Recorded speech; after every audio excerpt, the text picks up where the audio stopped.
Hey, everybody. How's it going? Happy last Thursday. Happy Thursday, everybody. Yes. Glad to be here as always. Totally. Mm-hmm.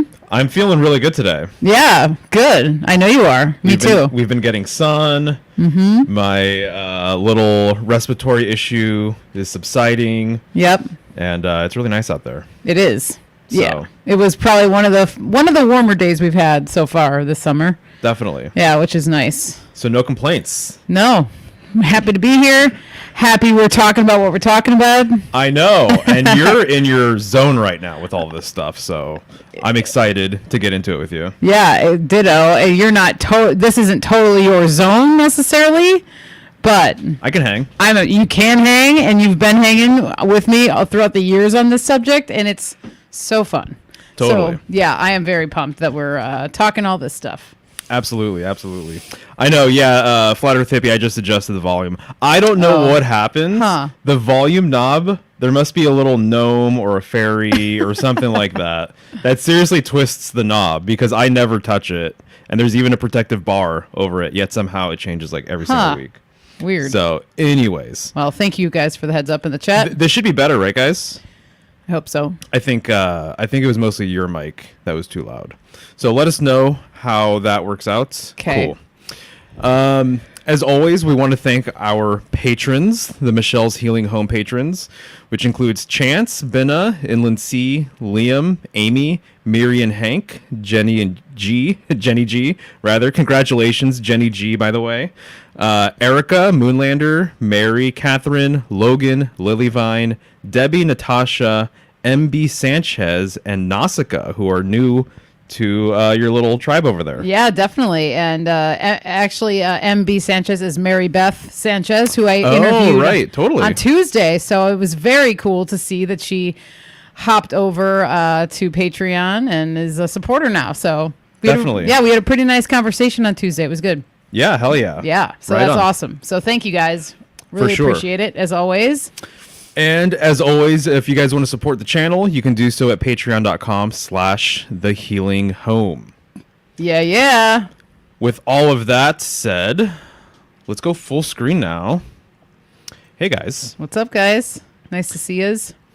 And there we go. Cool. Nice. So, your week has been good. It has been good. Yeah. It's been good.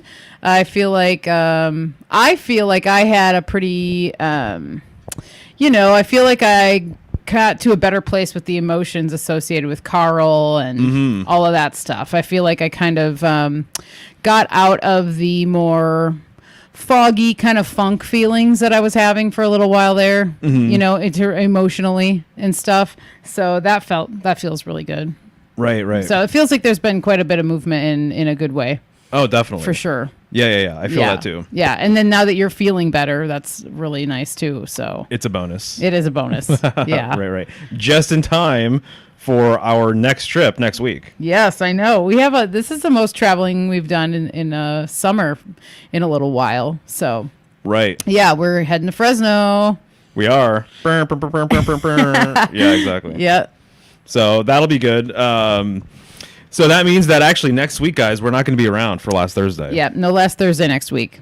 So, but there will be another one the week after. Week after. So yeah, and we will continue the series because we are finding out that there's just like so many little rabbit holes to go down with everything. We knew that already, but I think the more we talk about it, the more we kind of discover the different tangents we can go on. Yeah, and then also, doing research in between each episode, or like the research prep for each show, I'm like learning little new things that I either didn't know or I had forgotten, or we're being able to make little connections. The thing is too, that we didn't before. So whenever you do a presentation and you're doing more research or follow-up research, or you said something, it always is just like, it adds fuel to the fire. So you end up learning more. By putting it out there, you end up learning more in some way, shape, or form, whether someone messages you or you recall something and then you make a new connection or whatever. So yeah, I think you're leveling up your knowledge right now too. Thank you. I am. Yeah. And it's like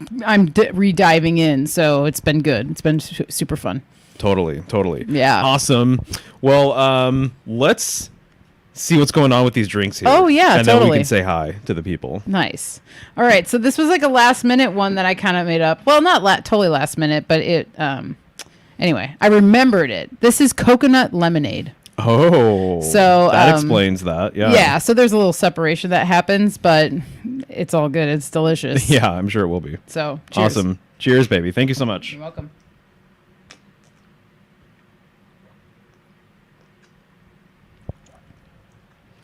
Predictably good. Yeah.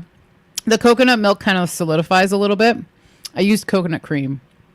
So you get kind of a texture with it. I'm okay with it. It's good. It's interesting. You know, the first time I had this was the coffee shop. The first coffee shop I worked at when I moved to Portland, they made coconut lemonade. But what the recipes typically call for is coconut sweetened condensed milk. And we don't have that, but we had coconut cream. So I was like, well, I kind of like the texture, to be honest. I do too, actually. It kind of gives it like a slushy flavor or like a texture, like not ice cream. But I feel like I'm on vacation somewhere. That's what it feels like. Yeah. It feels like you just got a drink from a little vendor at the beach or something, and it's bomb as fuck. Yeah, it kind of has that flavor to it. So it's very good. But I every summer think about the lemonade, the coconut lemonade. And I never have coconut condensed milk, or I think it is the condensed one because that's the one that's typically sweetened. So anyway, I just sweetened this with maple syrup. Gotcha. So it's very simple. Nice. I'm into it. Thank you. Yeah. Anyone who wants to make it, 1 can of coconut milk or coconut cream. I think I did 5 lemons and I did a couple limes. Right. And then maple syrup and water. Hell yeah. Simple. Nice. Yep. Alrighty, let's see who's hanging out today. Very reliable Flat Earth hippie Hank. What's up, dude? Howdy, Hank. Nice to see you around. Thank you so much, Rumpolian the Hill, old chap. I'll call you. I'll call you old chap next time, I think. Thanks, man. I appreciate that comment. And then thanks for being here. And then Pedro said the same thing. Good showing with Dr. Longo. Yeah, I agree. He did great. Yeah, that was awesome really to fun. watch. Yeah. Yeah. It was a good time. So hopefully there's more collaborations in the future. If you haven't checked it out, go to my channel and go to the live page to give that a go. It was all about the fleur-de-lis. And actually, it's really funny. This happens so often, but as soon as I was done with the presentation, I was rereading parts of a book that I just finished that I'm absolutely going to talk about. And there was some perfect fleur-de-lis information in there that I wish I would have remembered that I read the first time, that I wish I would have put in the presentation, obviously. Right. And then there's a few things, too, that I feel like I could just add to it that would really make it solid. So I'm considering kind of just turning the fleur-de-lis thing into a little video and just kind of going over all of the same stuff and just uploading it to my page. So I feel like there might be a part 2 in me, or just kind of an expanded sort of perspective with everything. Yeah, you should. So we'll see. But what's up, my cherie? How you doing? Aloha. And then what's up, Moonlander, Tattoo Dave? What's up, Tattoo Dave? So I was going to announce it at the end, but definitely should just talk about it now, I guess. But Dave and I, we're going to talk tarot tomorrow. And so that's going to be a good time yeah, on my that's channel. gonna be super nice. So 6 p.m. tomorrow, same time tomorrow on my channel. And then The Real Spoons is here. Hello. Hey, Spoons. And that's what's up. That's who's here. Very cool. Nice to see you guys. Very nice. So you have a lot of notes over there. I do, actually. Yeah, I mean, I kind of took more notes than I thought I would, but I wanted to make sure that I remembered some of the details. Right. Yeah, that I came across through the research. So we're gonna be talking about LSD today. yes, we are. So it's just such an appropriate topic of conversation because we're diving into all things related to the 60s, Manson, everything else. And there's a lot of angles with all of this. And I think some people here are probably aware of the history, to a certain degree. Yeah. But there's obviously an underbelly with acid or LSD. Yeah. Oh, definitely. And, the acid thing, has so many angles for sure, but it actually was being developed, before the 60s. And that, I mean, a lot of people know that, as you said, a lot of people know the history, but if I remember right, it was actually developed, in 1938. Okay. So in Switzerland, and, Albert Hoffman was the guy's name. And so he was working at Sandoz, pharmaceutical company or whatever. And the story is that he was trying to produce a blood stimulant drug, and in doing that he created LSD. So it was created, but it wasn't until however many years later he actually the story is he accidentally took it. And then had this epic bike ride home. So that's like the mainstream stories. If you look up, the history of LSD or whatever, you're going to read about him. You're going to read about his bike ride and how he accidentally took it. And when he accidentally took it is when he realized it was a mind-altering drug. And then it was in the mid 1950s, like during the Cold War time, when they actually started MK Ultra and started using it in experiments in that way. Right. And their whole thing was that they wanted to use it in order to be able to like interrogate people, like as a truth serum kind of thing. Like it was going to be used in war. Which, man, is that part of the storyline with the Wormwood show? It is because he's that the beginning of that show takes place like in the 50s, if I'm not mistaken. Yeah, that sounds, even the attire from what I remember, that sounds about right. It's not quite the 60s. It's like, it's while the CIA and all the cronies of the CIA are like kind of experimenting with it. And if you guys haven't seen Wormwood, I'm assuming it's still on Netflix.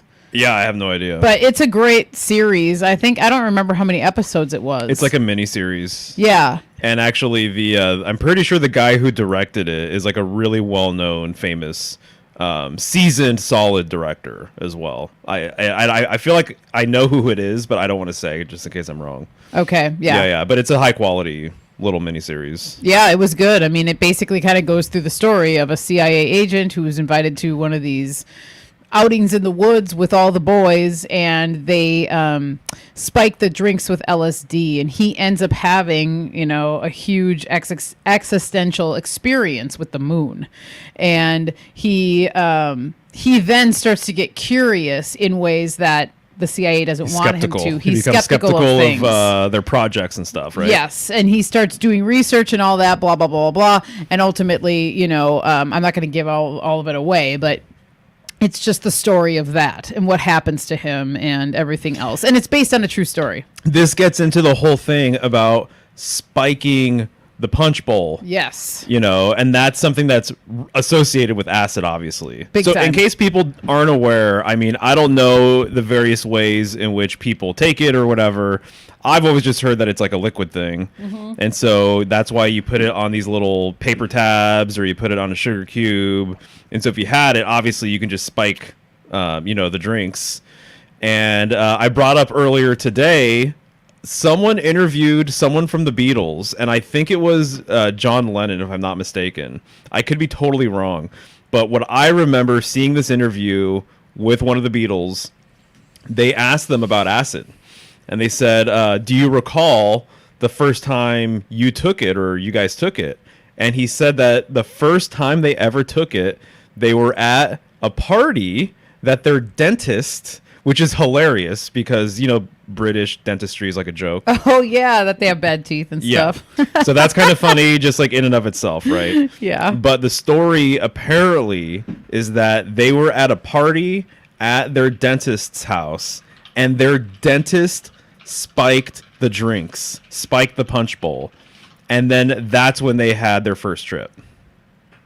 And we're also getting into kind of what seems like the origin story of the word trip. Yes. Being associated with psychedelics and acid. Yeah, and that was a good catch on your part because you brought up, like, when did that even become a thing? Right. When did it be called? When did they start referring to a psychedelic experience as a trip? And it was in the 60s. It was actually, I looked up on like it was like etymology, some Yeah. etymology website, and they were saying that in '66 is when it was started to become a thing, and in '66, as we'll get into, that's when the Trips Festival happened. So that was kind of like the one of the bigger LSD events in San Francisco in 1966, and from all the accounts that I've read and heard, this Trip Festival was a 3-day festival, and it kind of was the beginning spark of the ushering in to Haight-Ashbury, the cultural shift of Haight-Ashbury, and the kind of like more of the exodus to there. There were already people, it was already kind of like starting or whatever, but it seems to be that this festival, for whatever reason, was like the thing. And it was one of the it was like the first time the Grateful Dead had like a major show or like, you know, whatever. So there's a lot of firsts in this time frame. The Dead, they played there. The Dead played, yes. Big Brother and the Holding Company, which was Janis Joplin's original band. And then Jefferson Airplane was another big one. Santana was another big one. There were other bands too, but it was like a 3-day music festival.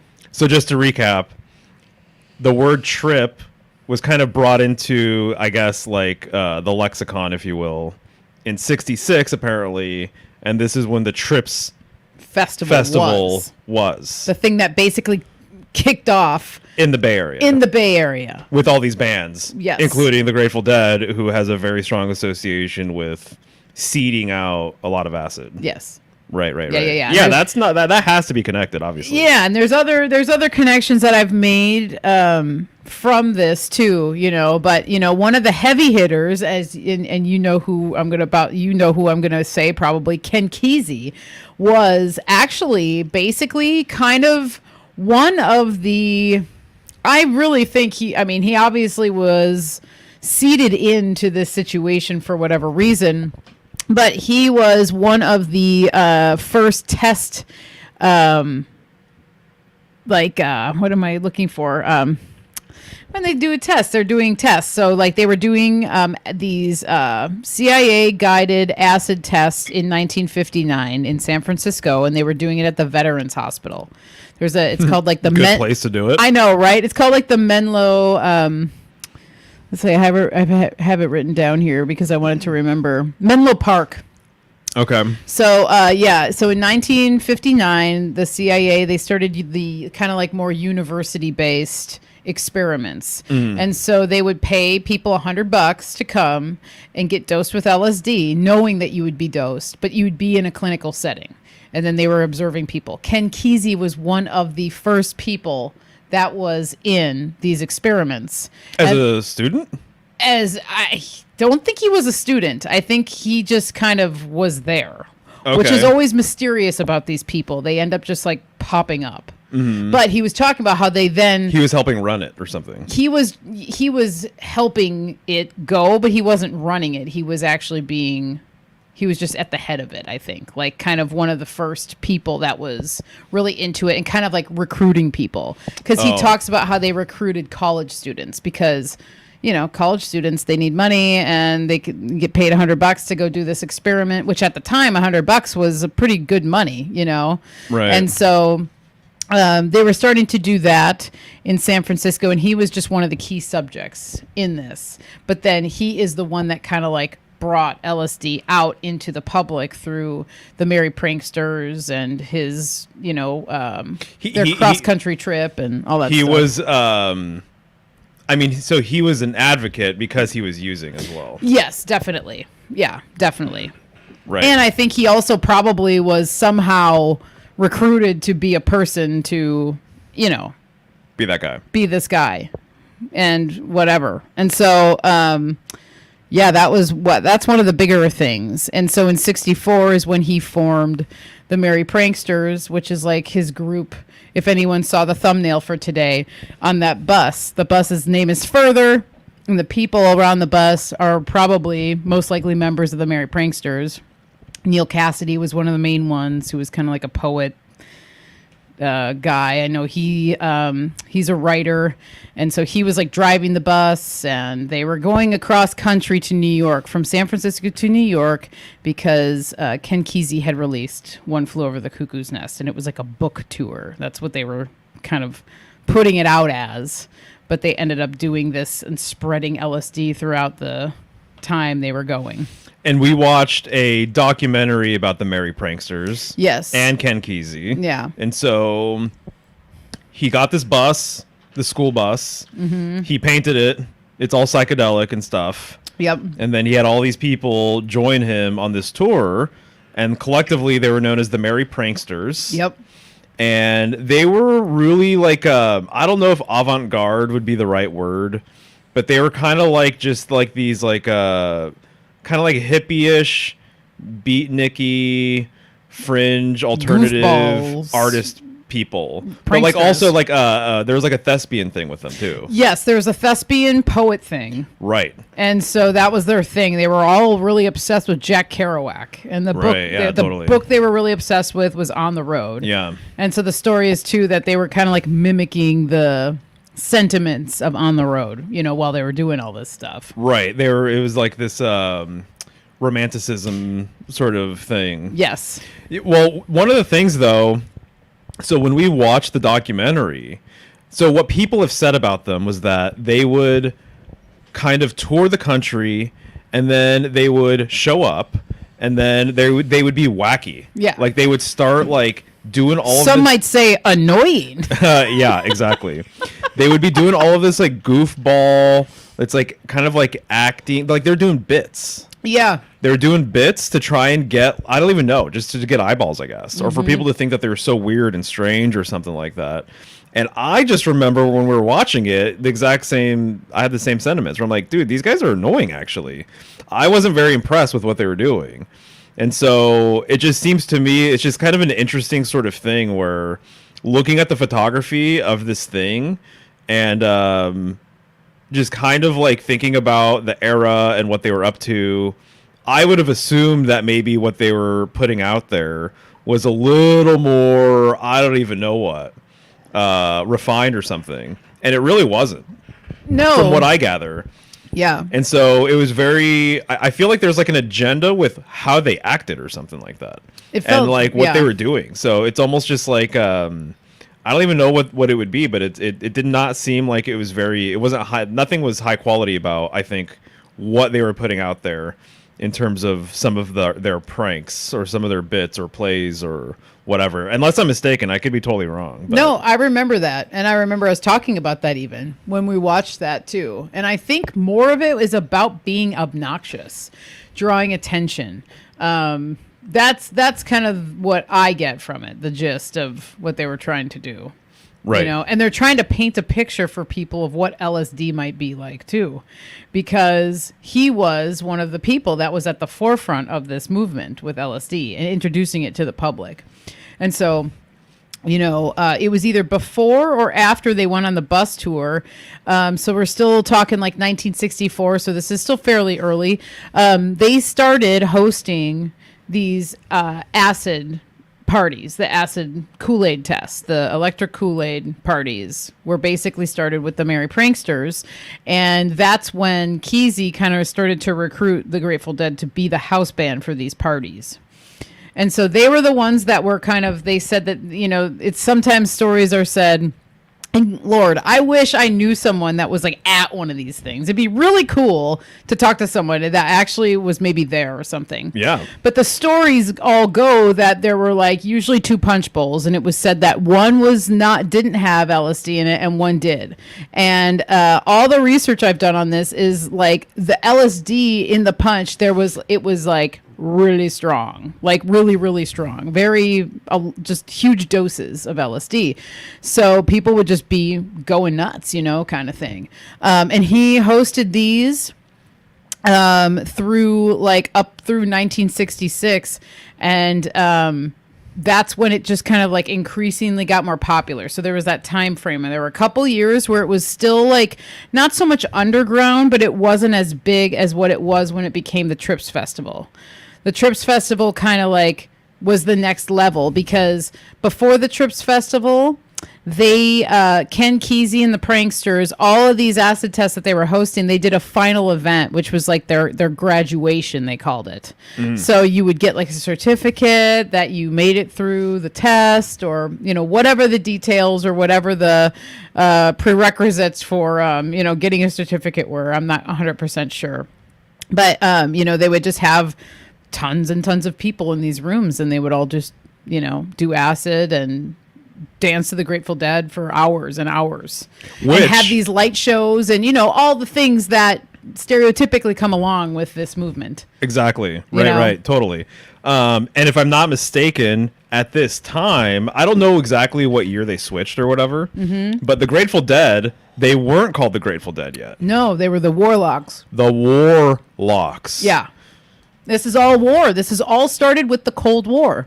So all this LSD, all the acid, the MK Ultra, the CIA involvement was all based in war tactics, for basically war tactics, espionage tactics, like even domestic warfare. Yes, right? Definitely, against your own people. Exactly, and that's what's going on against here. The family unit. You know what I mean? Against a bunch of different things. Yeah, no, that's a great point. That's what's happening. Right. And so, so the Trips Festival is interesting because a guy named Bill Graham, who I was bringing up earlier. Bill Graham is one of the most well-known, concert promoters, especially from that era.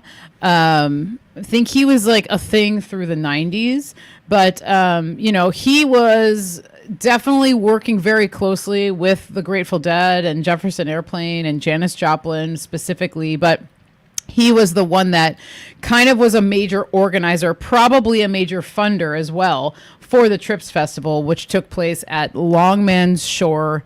What is it called?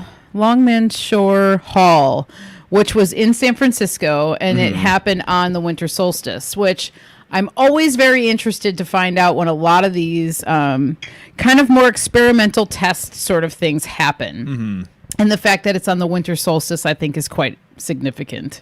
Yeah. Oh, yeah. That's not a mistake. Yeah, not a mistake. I do not think so. So for 3 days, they were doing this thing, Trips Festival and what have you. There's symbolism connected to the solstices and 3 days as well. Oh, okay. So it's almost like a standing still of 3 days sort of idea, and a resurrection sort of thing over 3 days. Is it the solstices or the equinoxes? I'm pretty sure it's the solstices, though. Okay. Yeah. That's interesting. So I don't know, just saying. Yeah. That's Right. a good one. Yeah. Yeah. So I'm trying to think if there were, okay, yeah. So an estimated 10,000 people were in attendance throughout the weekend, know. So, and that's quite a bit. That's quite a bit of people. And it was advertised, I love this, as, quote, a participatory multimedia experience. It wasn't advertised as a concert. It was because there were other things more than music. There were like mime troops and theater troops. A lot of this stuff is very thespian based back in the 60s. What would a mime troupe do? Mimes, like mimes. Oh, mimes. Gotcha. Yeah. Okay, yeah. So a lot of theater based performance art kind of stuff going on during this time, and that was part of the Trips Festival as well. And there's body painting and all this stuff. It wasn't just a music festival, like a festival, that was just music. They would have speeches and whatever, and it's really hard to find. You can find some footage of this stuff online, and it's obviously just, old ass footage, so it's kind of grainy and stuff. But you can find some stuff, but nothing's too full length, I see. Or I've never been able to find anything, that's super, super in depth with it. So how much of the stuff that's tangentially related to the 1960s sort of counterculture movement, the artwork, the dress, the music, all of these different types of things, how much of that was orchestrated as well? Like, what's your hunch on that, I guess, as our resident household 1960s expert? I think quite a bit, because I think about like the clothing and stuff like that. And it became more of like a fashion statement than anything, you know, and that's what happens with a lot of these types of movements too. You know, there's like a fashion. There's a fashion. There's a way to dress. There's always a with look. It. There's always a an look. aesthetic to it. Right. So I think that there was something having to do with that being orchestrated a bit. Because as we talked about before, you know, the hippie movement was kind of birthed also out of the anti-war movement. And we're talking about people who are like ex-veterans and stuff who are just against the war, who were like quote unquote normal people, just dressed normally. And then they kind of sometimes talk about how then all of a sudden all these people in bell bottoms started showing up, you know, and it became this meshing then of the two schools of thought.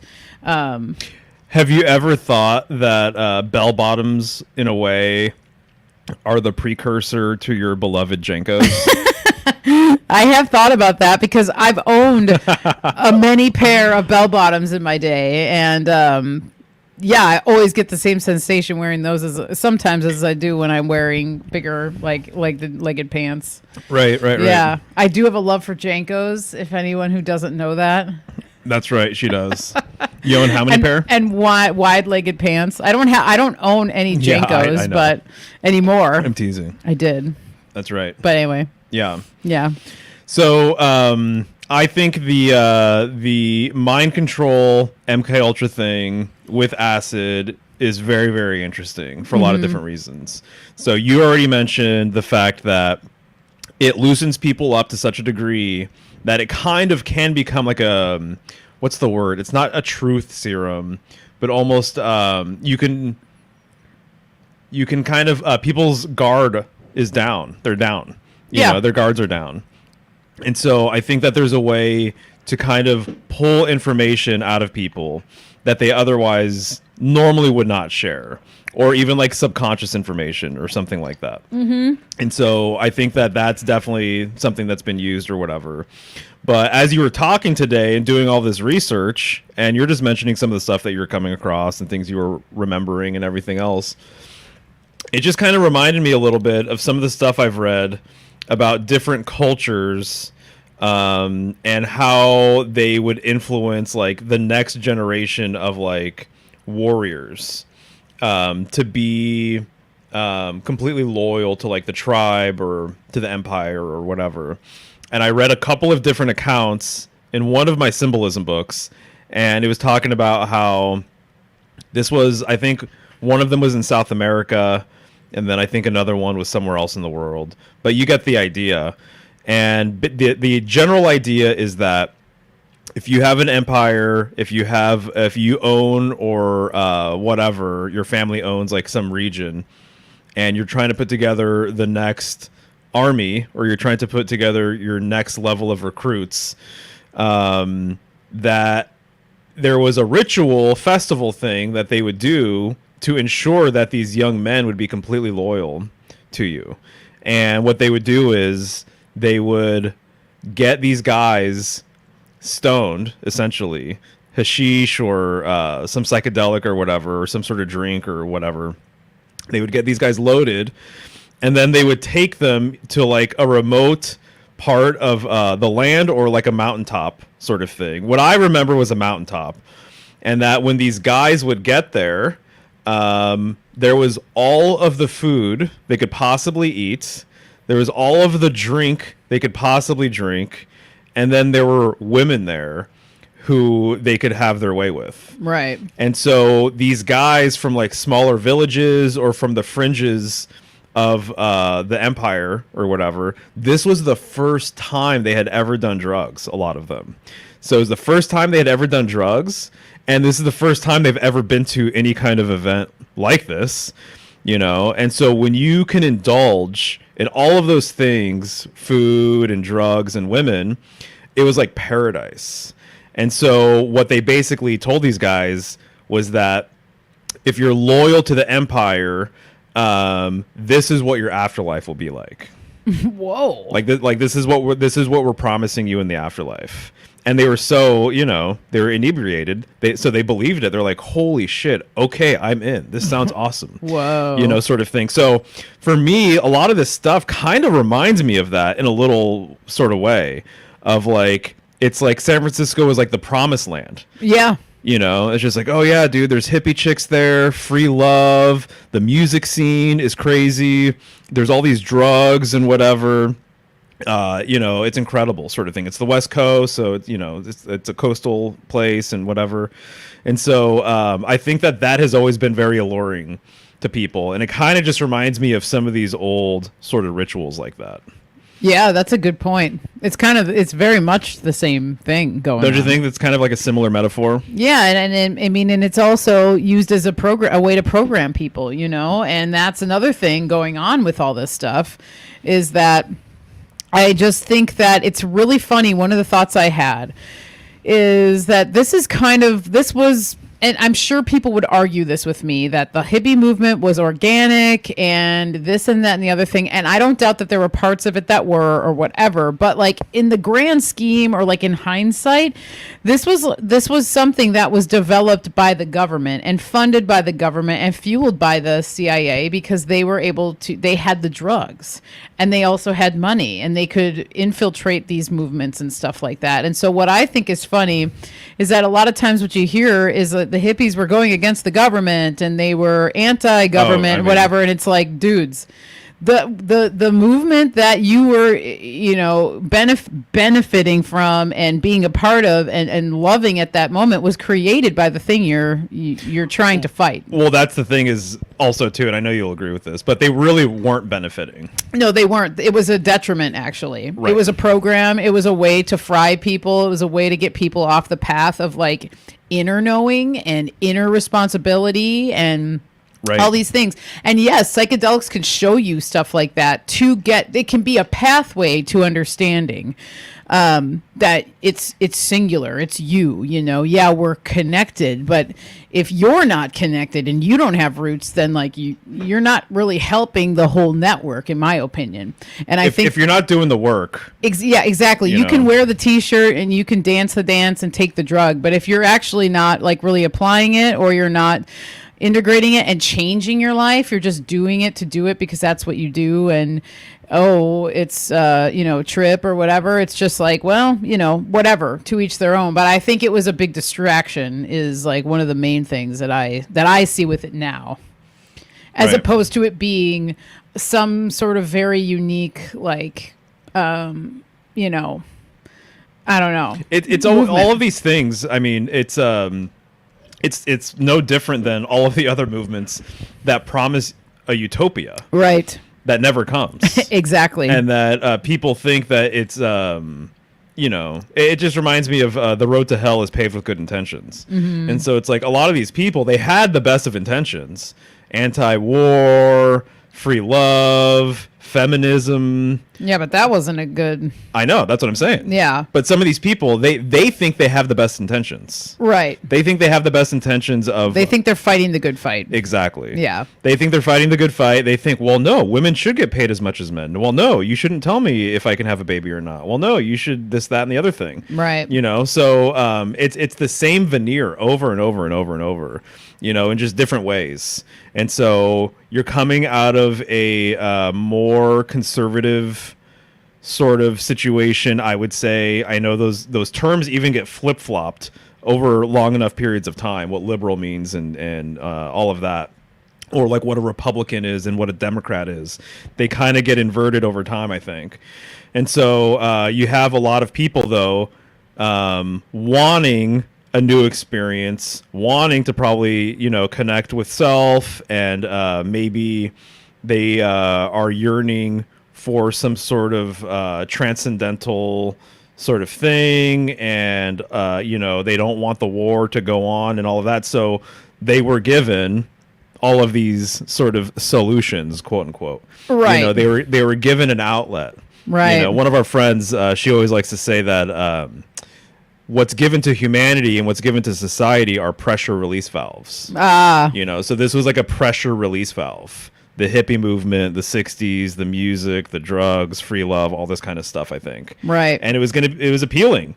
So this is totally the thing of what I kind of feel like. It's like always a pendulum swing back and forth sort of thing. So when things are really conservative, then the pendulum's going to swing back, and people are going to be sick of all of those policies and that rhetoric and whatever, and they're going to probably sink right into the next generation. What's going to be appealing for them is going to be something that's extreme liberalism, and then what happens when extreme liberalism gets taken to the next level, it's probably going to rubber band and swing back to a more conservative sort of thing. And so that seems to be the game. It's like this ping pong sort of thing. Right. So this was the time for things to go way further left. And the New Age movement obviously is like a huge, huge part of it. And the New Age movement, as it relates to the drug culture of the era, it's like all just kind of fits together like a glove sort of thing. Because these types of drugs too, I mean, I know I felt it way more with like Molly and stuff like that, of like the sort of like sexual energy sort of thing. But I think acid definitely too, there's an element of that as well. Yeah, I think so. But I think not as much as other drugs like that. Right. Yeah. Not as much, but you could see if you had the right amount or whatever. Yeah. Oh, yeah. It would be appealing, and it's a new experience, and this and that, and right. everything else. Yeah. No, definitely. These are all really good points. Yeah. This whole time is so interesting because there's the other thing too is like there's a handful of players with it. I find, and one of the cool things that I was reminded of today. So earlier today, I was telling Mario about a song by the band Steely Dan, Kid Charlemagne. And so Steely Dan was one of my favorite bands growing up, specifically when I was young and through high school and college and stuff, because I grew up listening to it with my parents. But they have the song Kid Charlemagne, which is based on Augustus Owsley Stanley, who was known as, or who was a man in San Francisco who created like some of the purest acid that there was during the time. And so most people know that like the CIA had the best drugs and that's usually how it goes, right? The big wigs have the best drugs and that's what happens. But this guy, Owsley, just like the military has the best technology. Exactly. It's just like, it's what just it how is, it is, you know? And so this Owsley guy basically was known as kind of a drug kingpin in San Francisco, specifically for LSD. But what I was reminded of today is that so his nickname was Bear. So people knew him as Bear. Oh.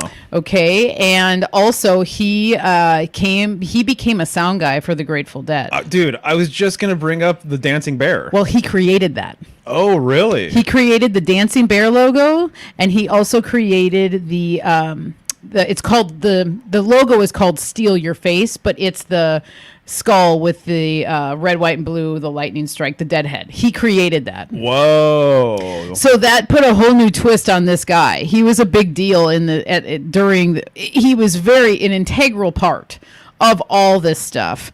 And so, that's his connection. And he was working with the Grateful Dead, in the mid 60s. Okay. Well, now we have to talk about Grateful Dead iconography. Yeah. So everybody knows the Grateful Dead's artwork is super iconic, completely influenced a ton of people. Yeah. Around the same time, too, this is very interesting. And there's a whole history here that you could dive into if you're interested. The psychedelic art scene, including the live oil artwork, the liquid art shows, the projection art, at shows and stuff. And then I'm reminded of the just like the posters that came out and stuff. There was a few graphic designers and artists that were like, studs back then, and they were the ones like pushing all this stuff. And a lot of it too is kind of like Art Nouveau inspired.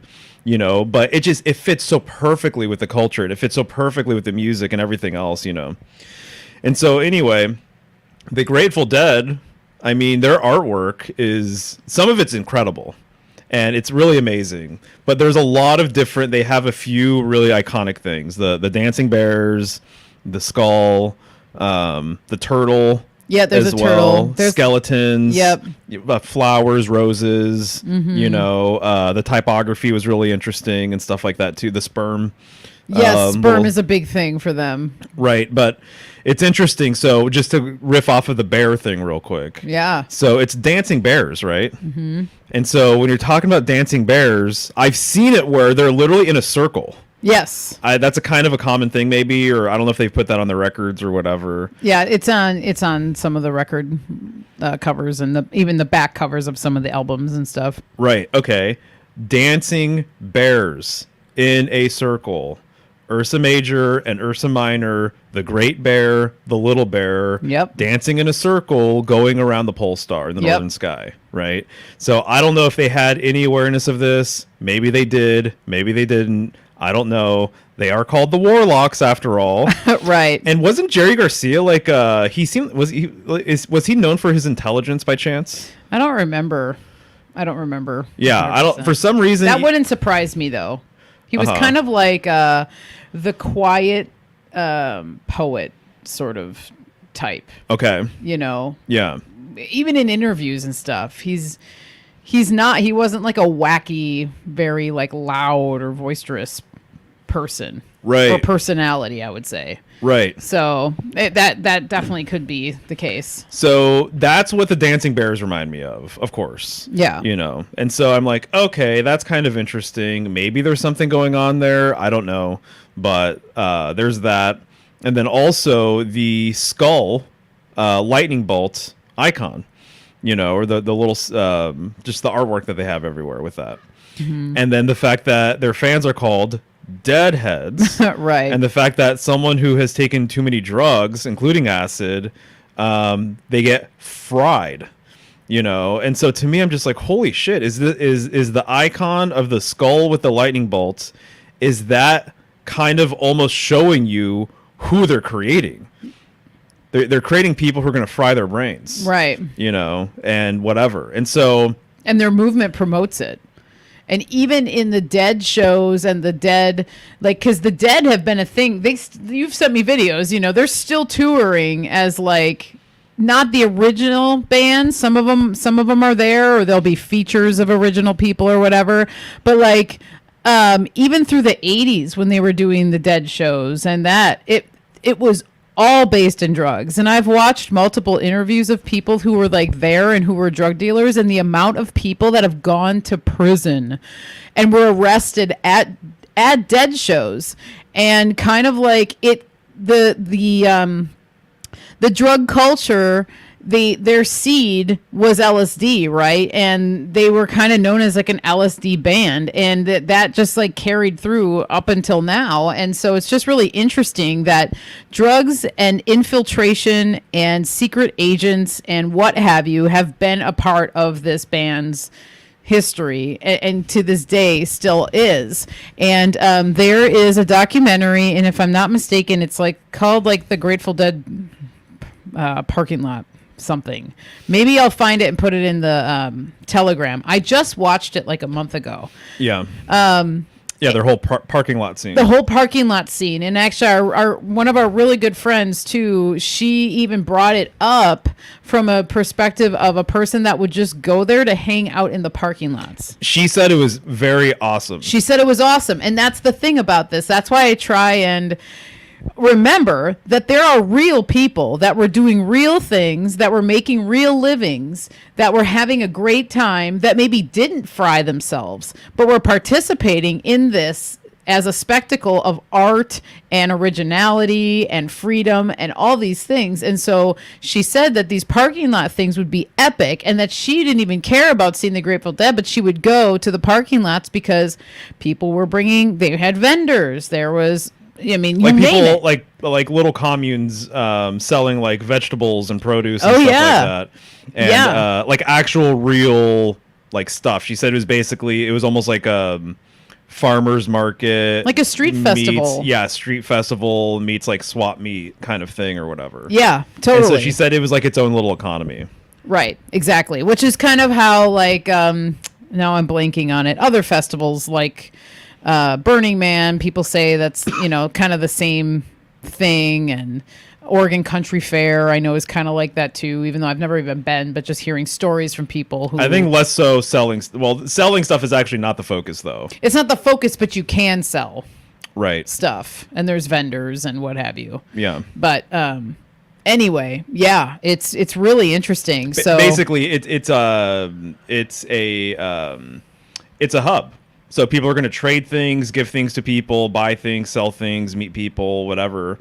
And this is like, that's an important thing to have, I think, in a lot of different ways. Yeah, I think so too. And that's why too, it's just like, I'm not, and we're not here to just like shit on it and say it's all just like whatever, because there were real people, involved.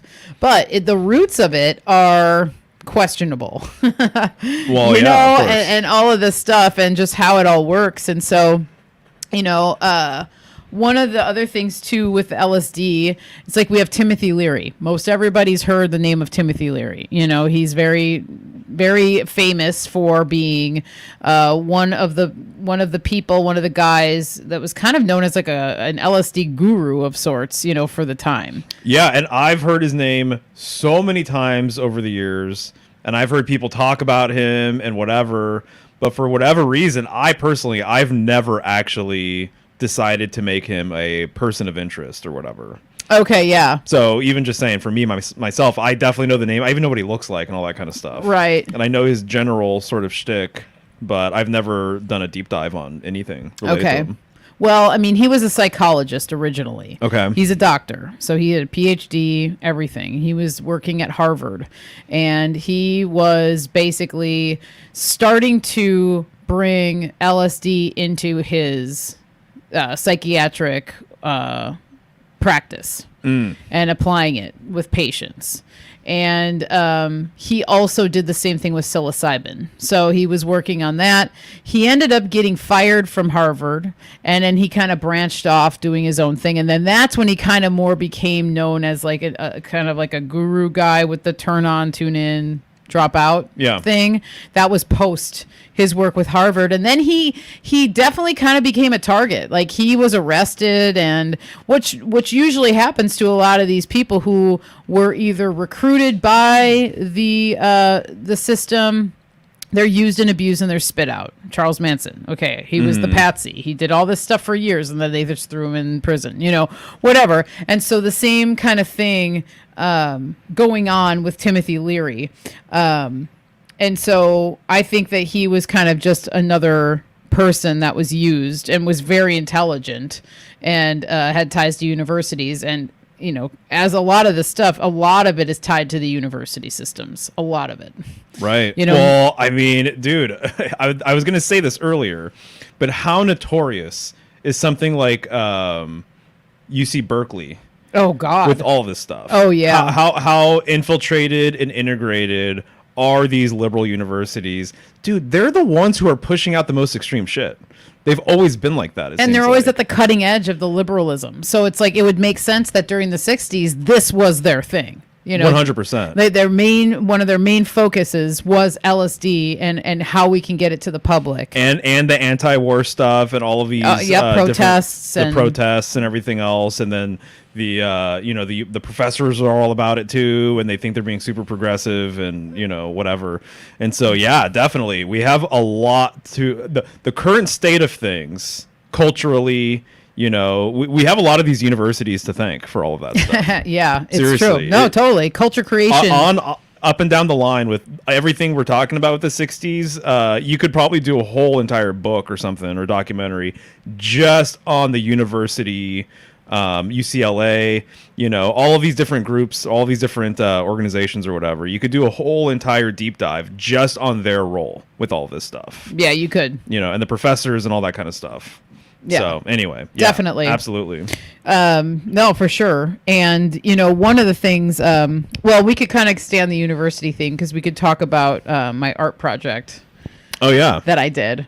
So one of the coffee shops I worked at, one of the girls, she was an artist, and so she always wanted to. We did like staff art shows, and so our friend Bud, our old man Bud friend, who we talk about a lot, he gave me a book at one point. It was just called LSD on Campus, and it was just it was just a small book, I mean, it was a decent sized book, but it's basically kind of like a case study of LSD on campus. It's kind of a boring read. There's lots of statistics, lots of dates and things like that. But after I finished reading it, I was like, man, I really want to do something. I'm going to use this book for whatever my art project is for the coffee shop's going to be. So I ended up like picking out like some records of mine that I just had extra records that, you know, I didn't listen to a lot or whatever, you know. And so I took all the pages from the book and I like basically kind of like paper machéed them onto the records, and then I wrote quotes from the book on there. And so it was actually really fun. It was really cool. But one of the things was talking about how acid was like $1. Like at these universities, there would be people that would sit around at universities with signs that just said acid $1 or LSD $1. And that's like one of the things. It was so readily available, and anyone who is going, not anyone, but a lot of times if these people, if there were students who went and did these acid tests, they were given acid to distribute to other people.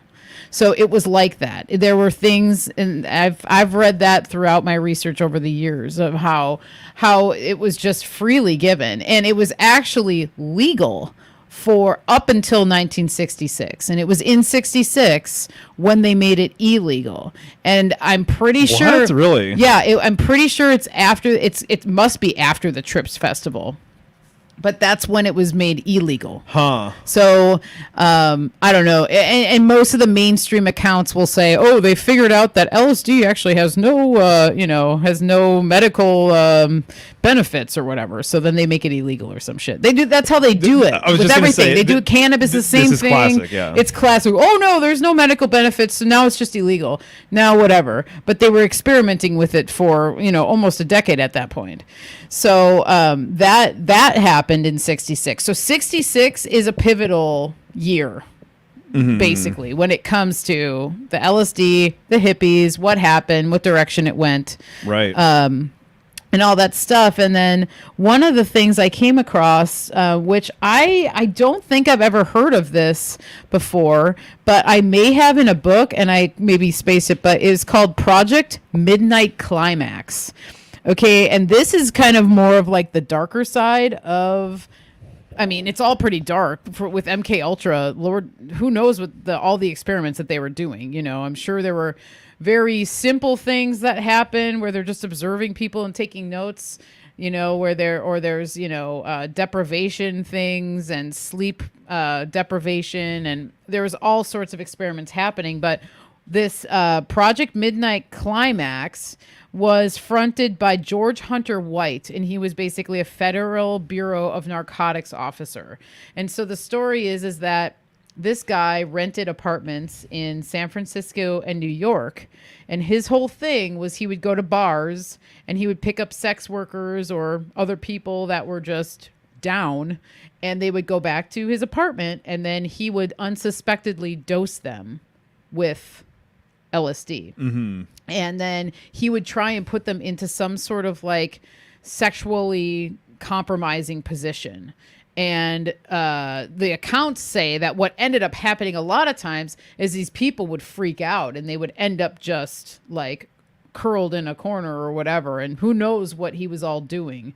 But it was basically some sort of an experiment to see how they could get people like foreign leaders or again with the espionage thing into situations where they would admit things and where sexual acts could be used as blackmail down the road.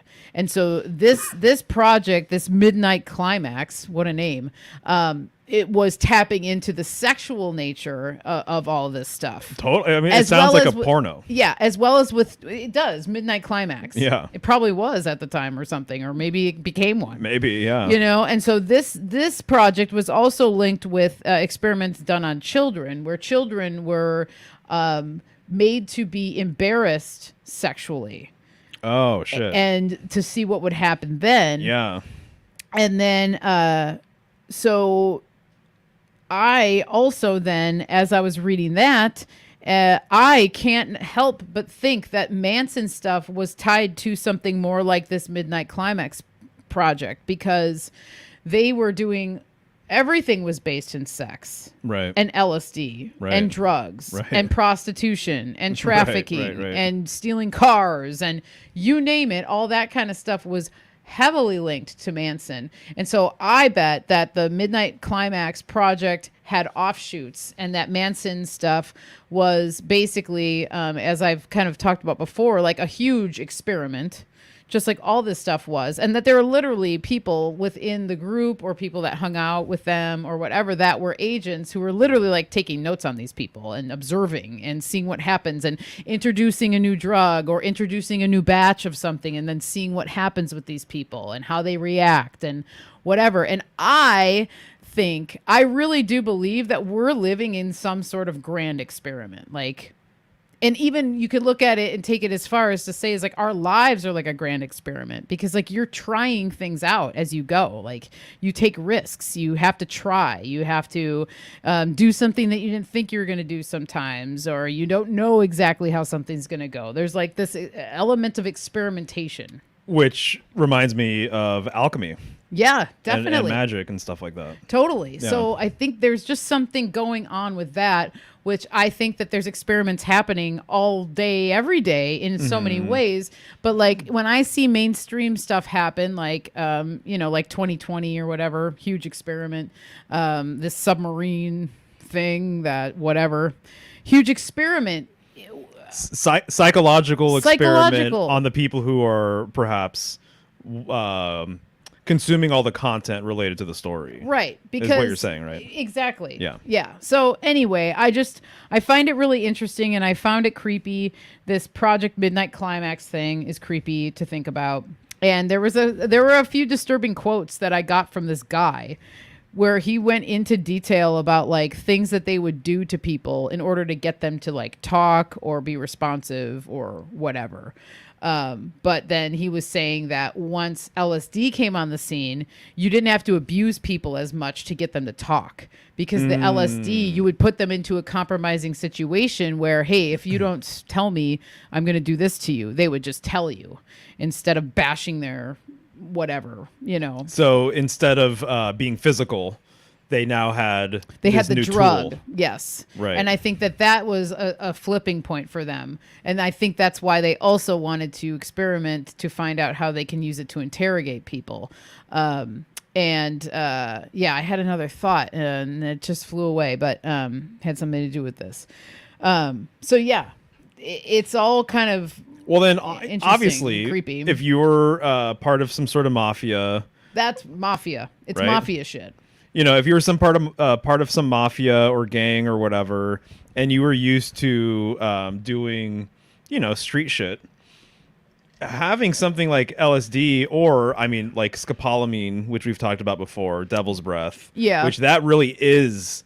It's not so much a truth serum, but it turns you into like a. You just take orders from people. Right. You can tell somebody. Kind of like a drone. Your free will is gone. Exactly. You're like a drone sort of thing. So if you could put a couple drops of acid or whatever in somebody's drink, and then they're tripping balls, and then they're vulnerable. You're super vulnerable when you're doing this stuff. Oh, yeah. And you're super open spiritually, emotionally, psychologically, all this kind of stuff. And so, yeah, you can kind of have your way with people, and you could use that for all sorts of different agendas, and so it just reminds me too of the whole entire thing. When you go to like a rave or something, which I've only been to like one or two or whatever, but I've seen plenty of videos too on a lot of the bigger shows now, for DJs that I like and stuff. But just it's just like the whole idea of like, okay, so all these people are dropping acid and they're going to a show, and there's all this psychedelic art being projected on the band, or there's, whatever. And so to me, it's just like one of these things where you can just have your way with people.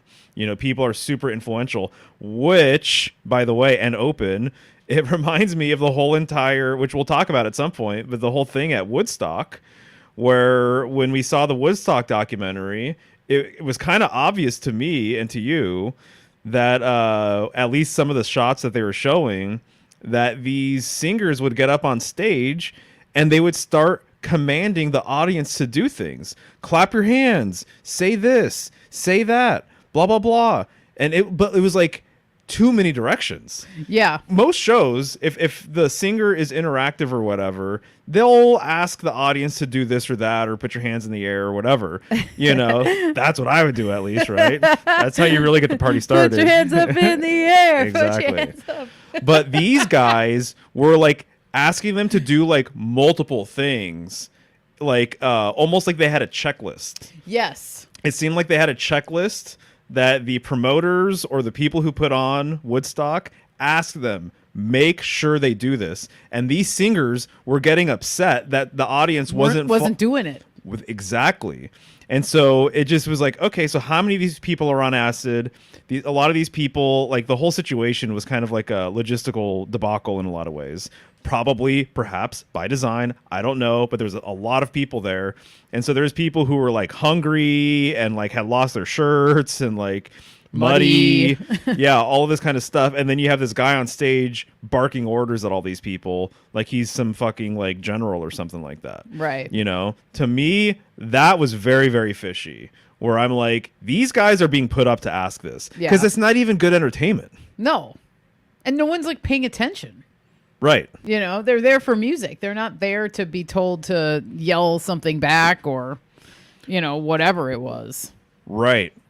So it really seemed like that was part of that experiment, the Woodstock experiment. Yeah, it does. That they were literally, do you know how many people were there?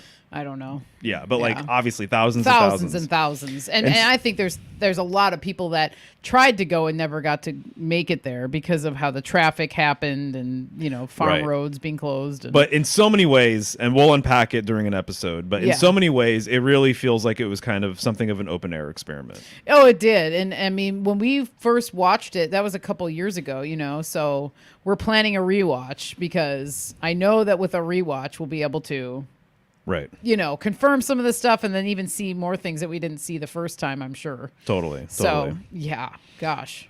Cool. So maybe this would be a good time, unless you had something that you're about to talk about. But I saw that Chance said that he left a voicemail. Oh, cool. About some of this stuff. So we can play. I have my phone right here. Okay, good. Yeah, let's play and then we can get to the chat, and then we can continue on. Sure. Because I still have some additional thoughts to talk about. Yeah, let's do it. Okay, cool. Sweet. So hold on to this guy. Okay.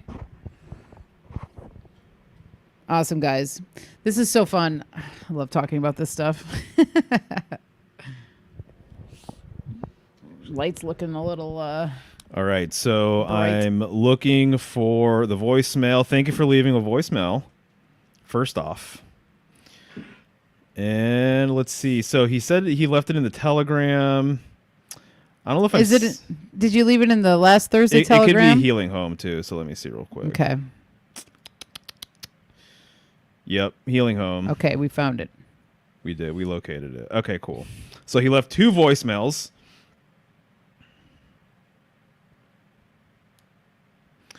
Hopefully this goes smoothly. It's loading, so we'll see. It might take a second. Actually, I'm going to get off my Wi-Fi and then just do... There it goes. That went so much faster.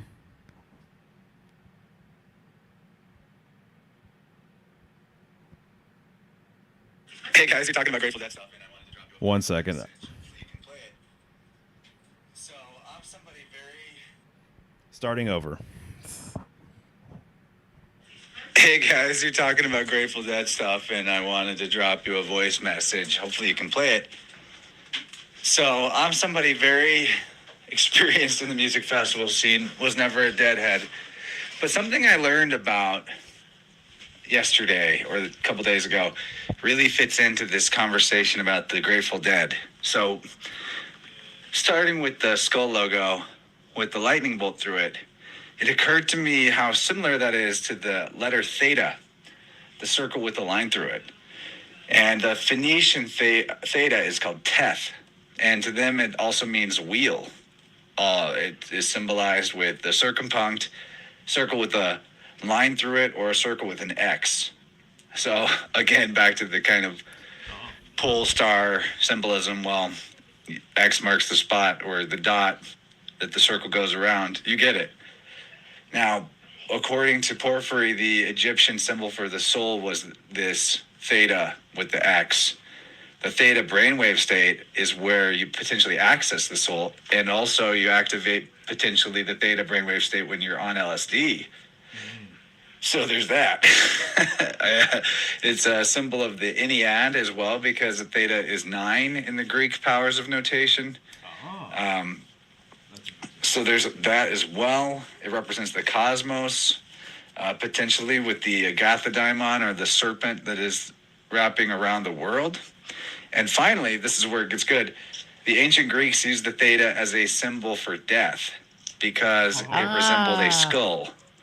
So they considered it an abbreviation for Thanatos, and it was an unlucky letter.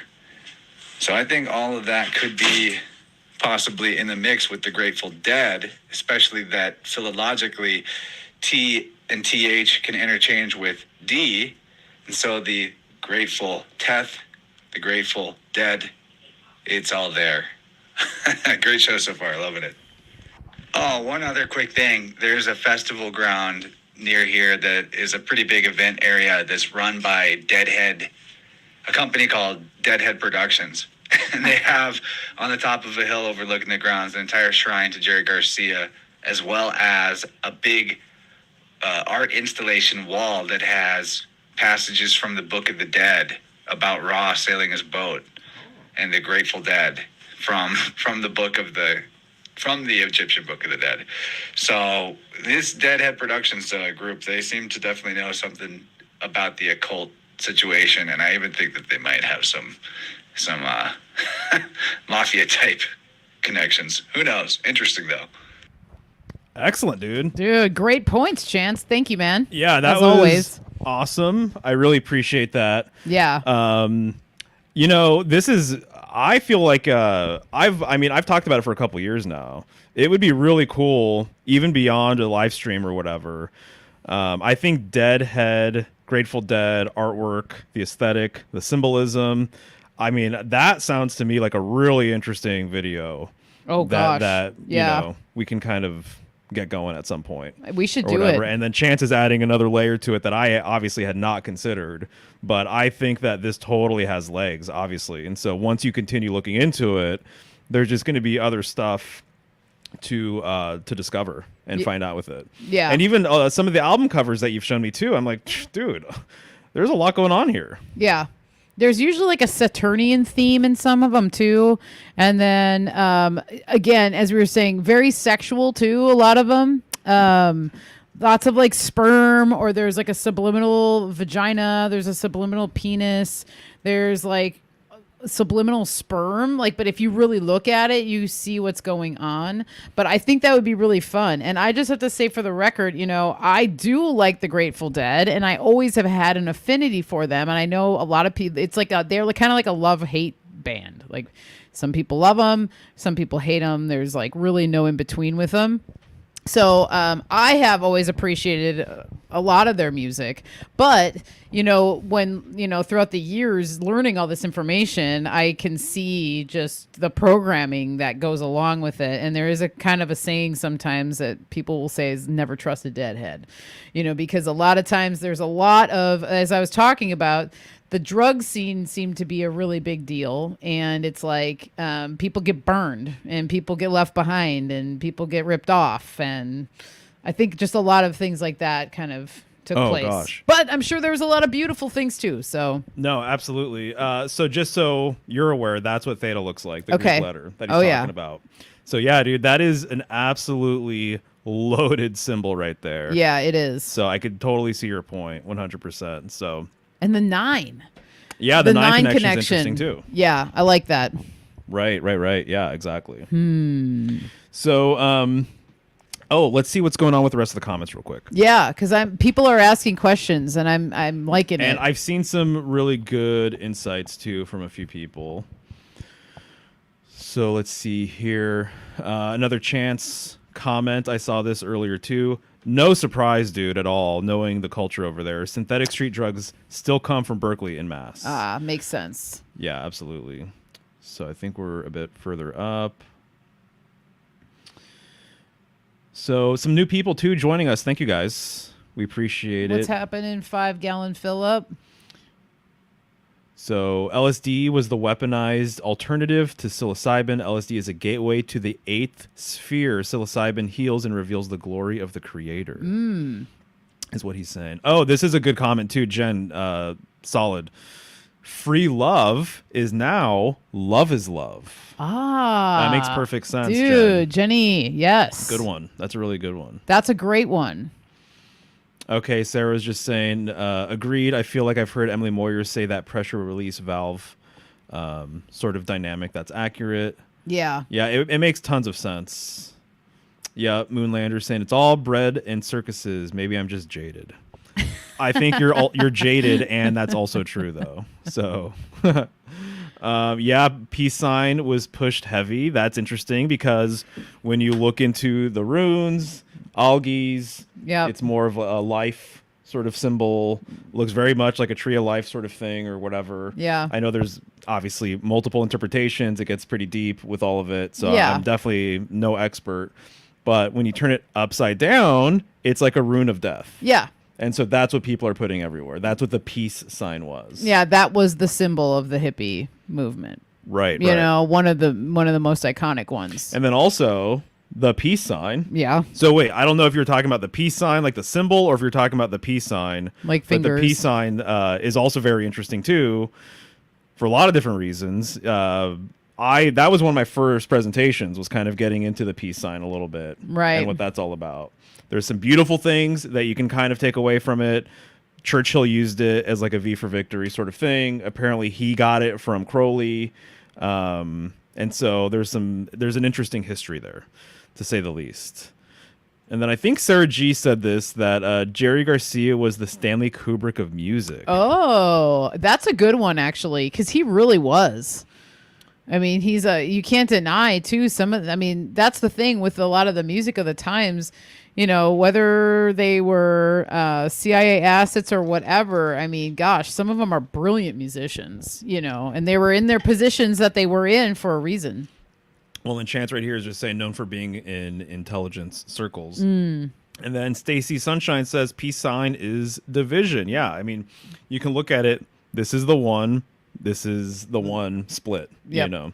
And so, absolutely. And then the number 2 as well definitely has a lot of correspondences with division, things being split apart or cut apart or whatever. It reminds me of just like Gemini lover's card sort of symbolism, where I think, you know, when I first started learning about Gemini, Roman numeral 2, the lovers, I always thought it was like this unification sort of thing, which it is, but the number 2 has a lot to do with conflict and divisiveness and everything else, you know, which makes a ton of sense as well, right? Right, it does. So let's see here. Cool. Interesting. Timothy Leary taking acid with Marilyn Monroe. She loved it. Hey, Raising Star Seedlings. Nice to see you again. Yeah, what's up?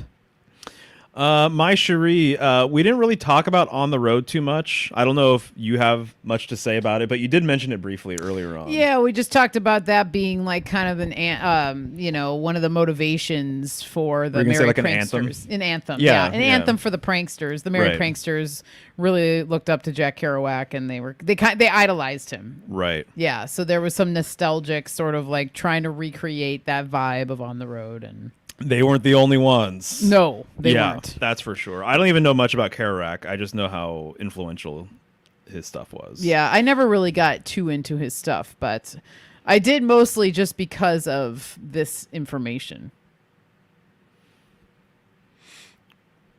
So let's see. Is this the Rainbow Gathering? Continuation with the Rainbow Gathering. The guy on the white horse rides around and gifts the LSD road. Ah. So the Rainbow Gathering was the Oregon festival, right? Well, it's not just in Oregon. If I remember right. It's a touring one, right? Yeah, it tours around. Gotcha. You're thinking of the Vortex. Oh, right. Totally. Yeah. So let's see here. Yeah, Jenny G, you're bringing up The Prisoner, which has been on my radar for a little while, and I really want to get around to it at some point. I've never gotten around to it. I know Chance has watched it. I've heard Michael Tessarian talk about it. I've heard it's excellent. And so, yeah, I want to see that. But yeah, interrogation punishment is dehydration. I like Happy Hissy Fits. Did you find connections between the Playboy Mansion and Manson? I have not, but that's very interesting. Did in the Once Upon a Time in Hollywood, didn't they go to the Playboy Mansion? I'm pretty sure they did. Maybe they did. I think Roman Polanski and what's her face in the movie. Oh, they did. There's a party. There's a party. That's one of the. And if I'm not mistaken, I think Manson may have been there. Okay. I could be wrong on that. If anyone's seen the movie, I think you're right. Now I'm vaguely remembering that. Right. So I don't know. There probably is. That was I mean, that would not surprise me. Hugh Hefner was a pretty big deal. Right. In the time. So. Right. Indeed, he was. Do you know where Woodstock took place, Bob? It was Yasgur's farm, and it was not in Woodstock, New York. A lot of people do get that messed up. I think it was called. The town is called Bethel, New York, if I'm not mistaken. That's an interesting name. Yeah. So, but yes, it was at Max Yasgur's farm, for sure. Interesting. Cool. Third Eye Edify is asking about footage. So, what do we know about the footage of Woodstock showing a moon that's not its part of the cycle? Interesting that it should be for when it is supposed to take place. So the moon cycle was different than what it should have been for when the show occurred. I don't know. I mean, I don't know anything about that. Well, since we're gonna do a rewatch, probably within the next couple weeks, so we should. Okay, we'll definitely make it a point to look at that. Yeah, that's kind of weird. Because that is weird. Because I wouldn't be surprised. Yeah, who knows if there was like footage spliced in or edited or what? But yeah. Gotcha. Okay, yeah, he just said, I heard it twice and didn't research. Wouldn't be surprised at all if the footage was misleading. Definitely, dude. I mean, absolutely. Gotcha. And then Chance is saying that the peace sign isn't that far off from the theta. Oh, yeah. That's a good point. Nice. Okay, so I think Chance is talking about The Prisoner.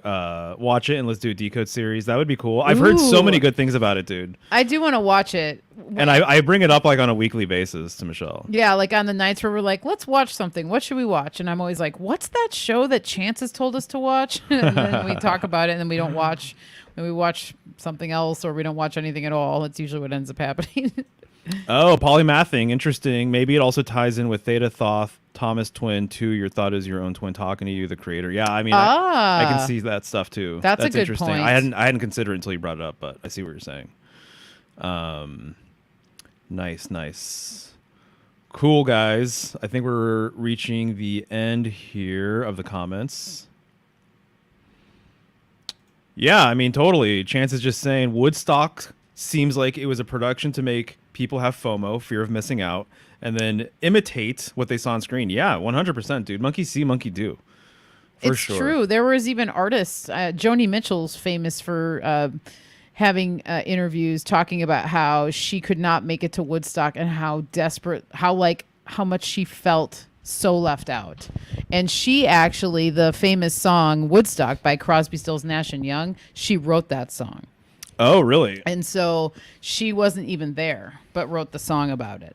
Right. And so, but if you watch interviews with her of that time, she talks about just how upset and bummed she was and feeling left out that she wasn't able to be there. Right. So she thought by writing a song about it, by what she observed, was like her way of kind of contributing or being a part of it or whatever. So on the Woodstock tip. Yeah.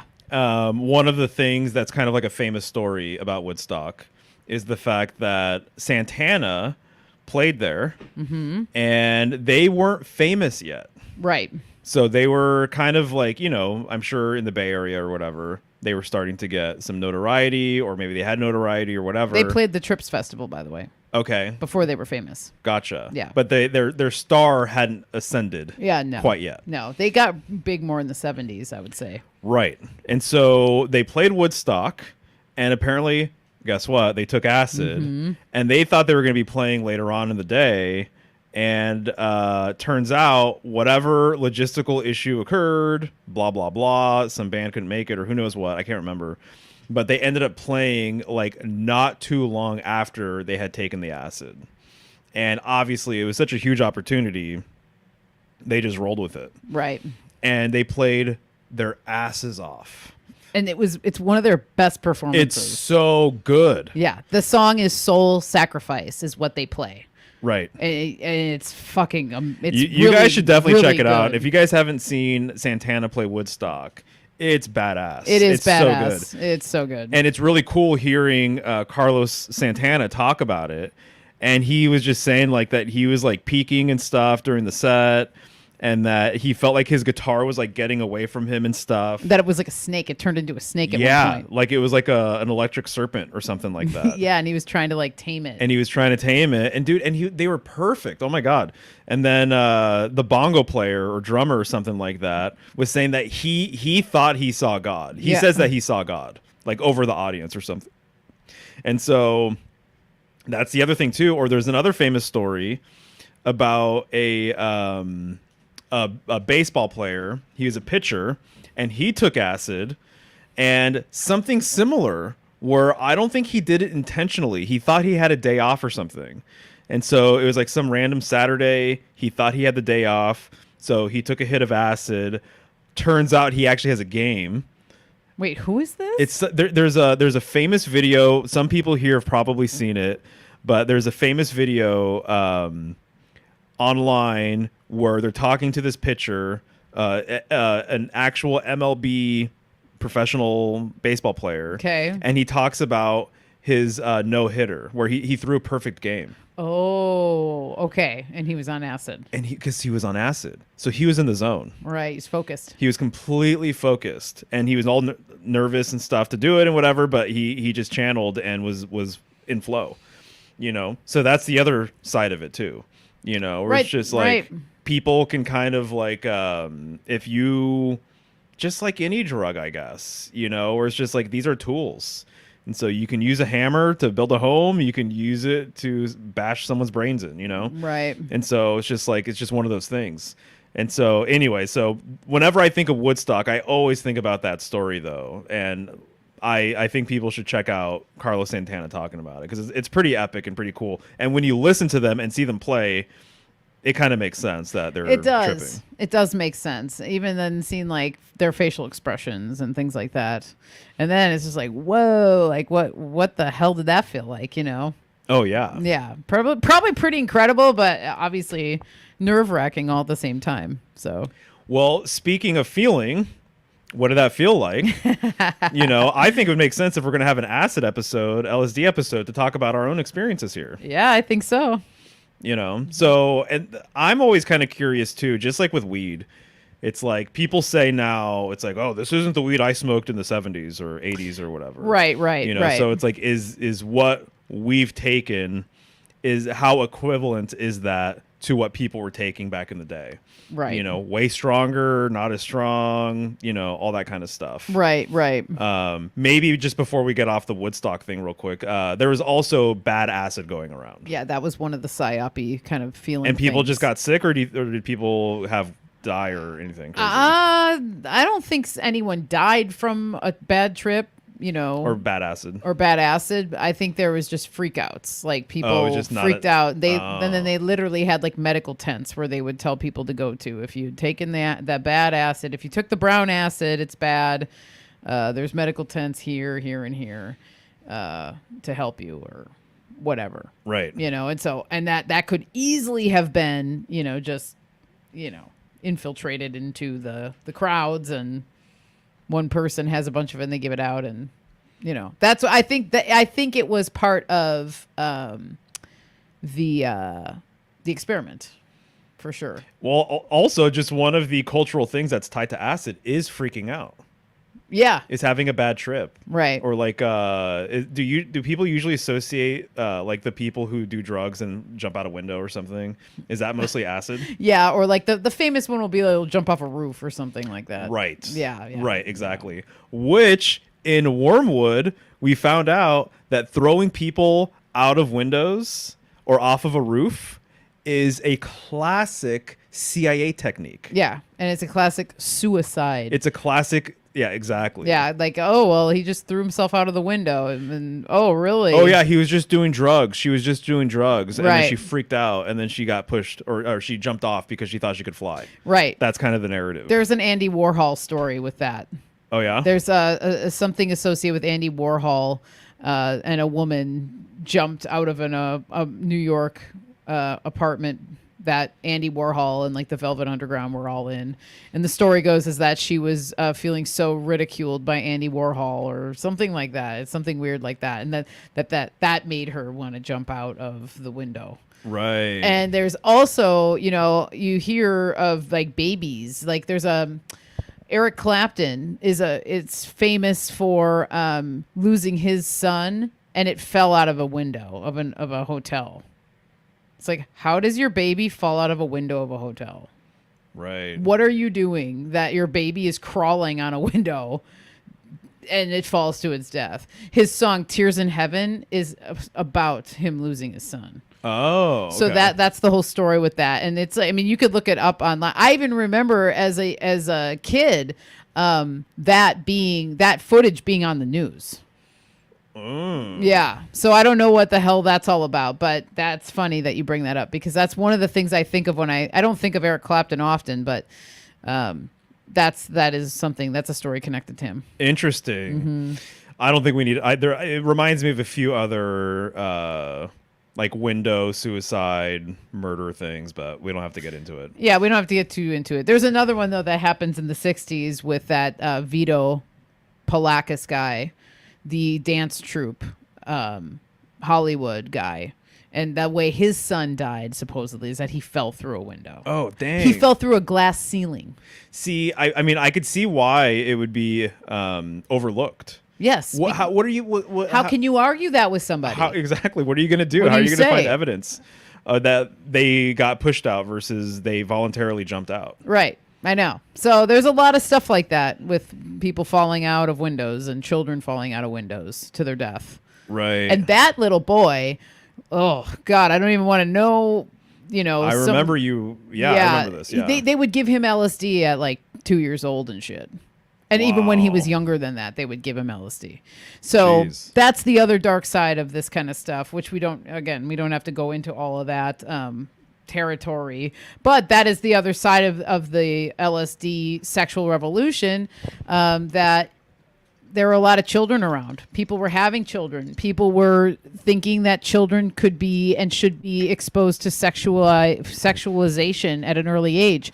Well, look at the world we live in now. Exactly. So it's like these seeds that were the seeds that are sprouting are becoming taller, stronger plants were planted way back then. Exactly. And so it's like this era. That's why, I sometimes think to myself, like, are we beating a dead horse by talking about this? Because so many people talk about it and blah, blah, blah, blah, blah. And then I think to myself, I'm like, no, it's so relevant to so much of the culture creation that we still see now that it's just like, whoa, dude, it's crazy, And so that was a thing. Like there were children that were, hypersexualized at that time.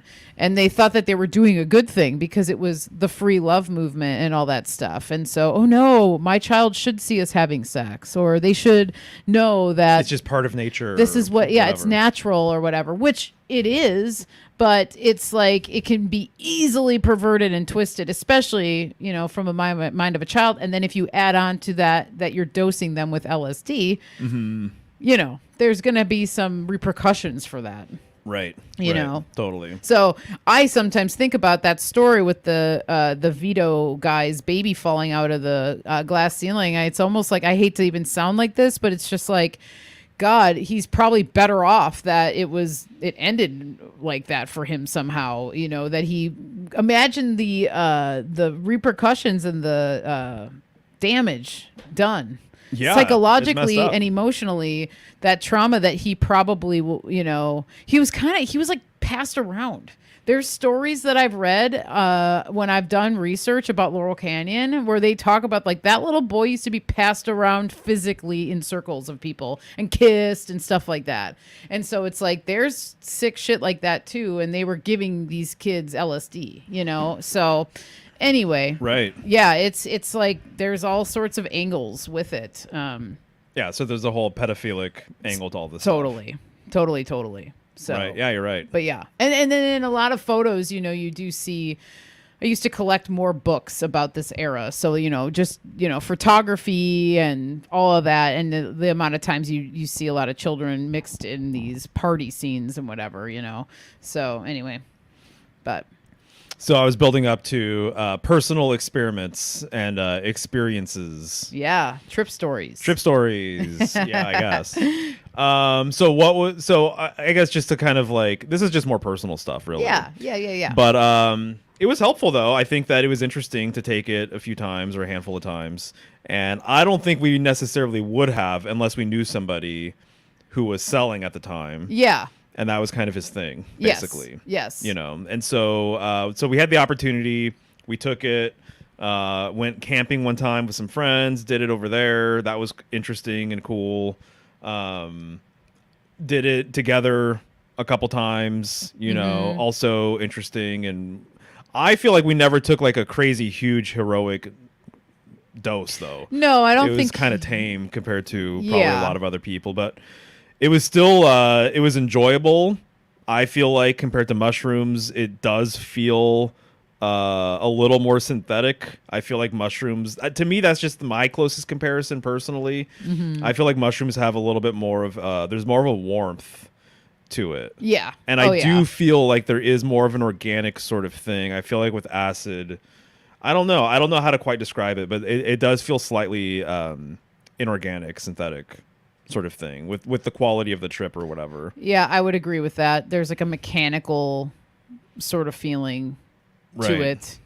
But I really enjoyed it when we did it. And I thought it was interesting how it kind of, trips are like that, like they come, there's like hills and valleys, peaks and valleys kind of thing. That was probably one of the bigger things actually, was that I felt like the trip, it was almost like this pulsing sort of thing. Yeah. Where it would like more acid more than all the other ones that I've tried. Yeah. I mean, I'm no expert, so I've only done most things a handful of times, really. Mm-hmm. Just over like many years.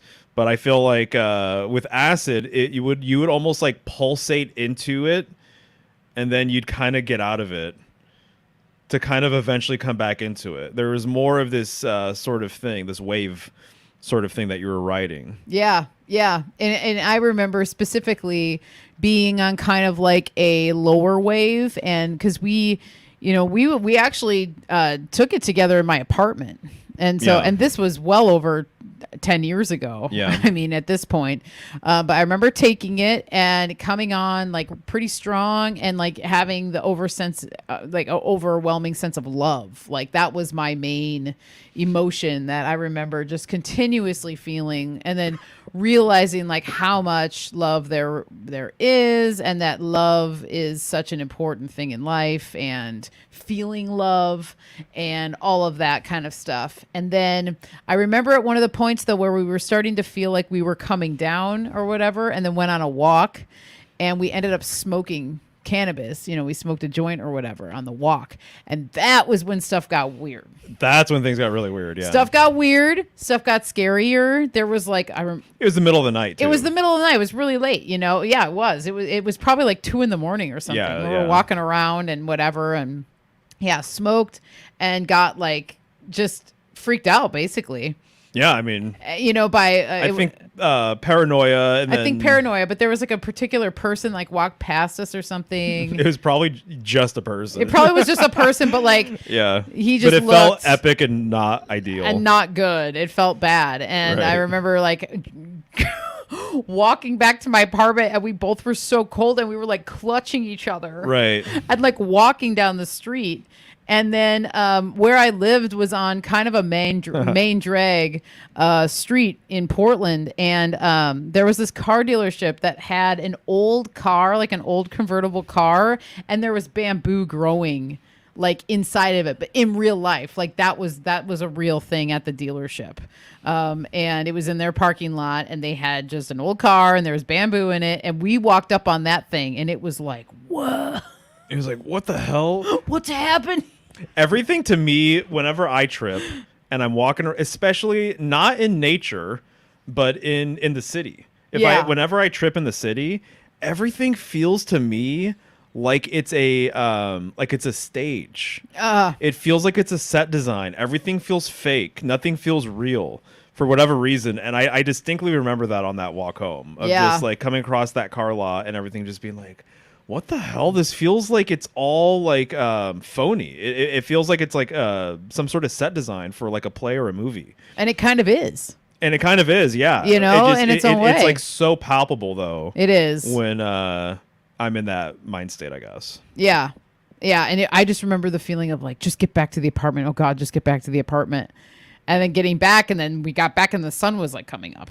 Oh, yeah. You know, it was like we went on this epic journey that probably wasn't that long, but felt really long, and, you know, all those things. But, yeah, that was an interesting time because we had a buddy who totally had, you know, access to it. Right. And I've never come across anybody else that's ever had it or had access to it or whatever. I remember one of the things of thinking, I'm like, it's called acid. This doesn't feel like it would be called acid. Yeah, right. It's more enjoyable than that. It is. You know, because when you think of acid, I think of the pH acid. Yeah. And that acid, acidic versus alkaline. Yeah. That acidic things break other things down. It's very like much related to like dissolution, things dissolving, things coming apart. You know, I think of like Mars energy. I think of Scorpio energy. I think of putrefaction.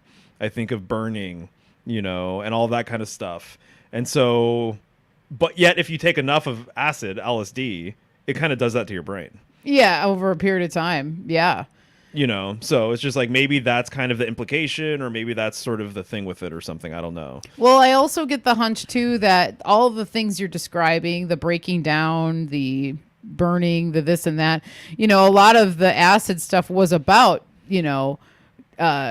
allowing your personal walls or perceptions to kind of fall away and then opening up this new thing. So it could have even been like the acid is burning away your veneer or something that you have, right? You know, about certain things, or it's breaking down the programming or the beliefs that you've had about something and allowing you to see something for what it actually maybe is a little bit more, or burning down a compartmentalized part of yourself. You're burning down that wall to get into the compartment. Ego.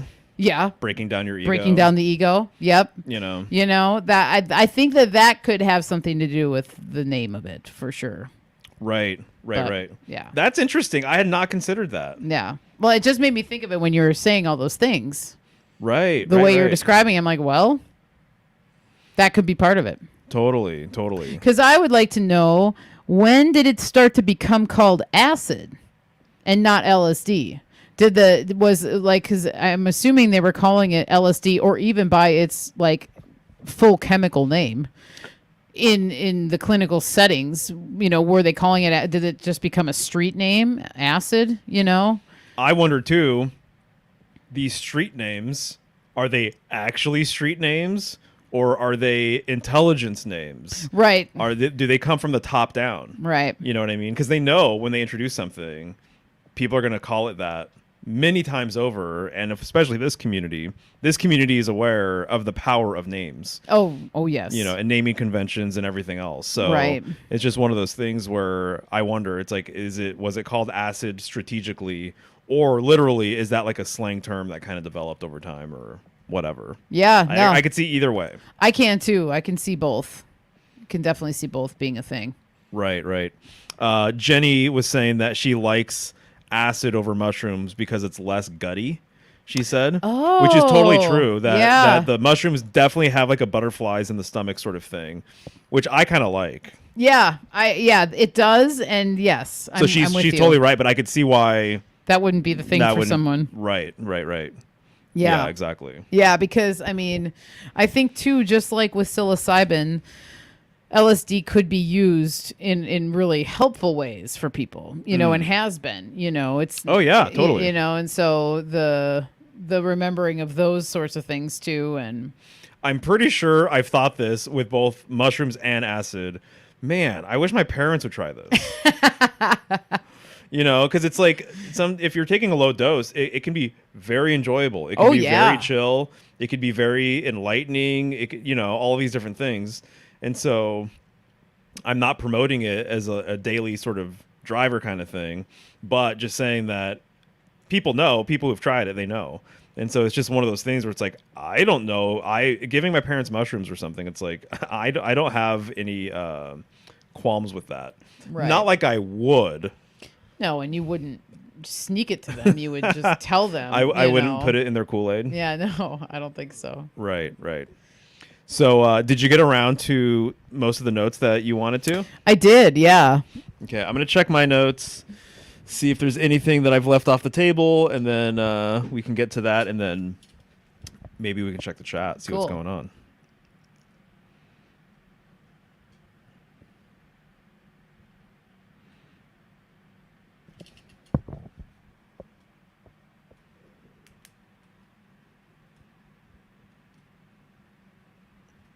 Okay. I think we're about here. Okay. Maybe it was up a little bit. I think right around there is probably good. I think so. Okay.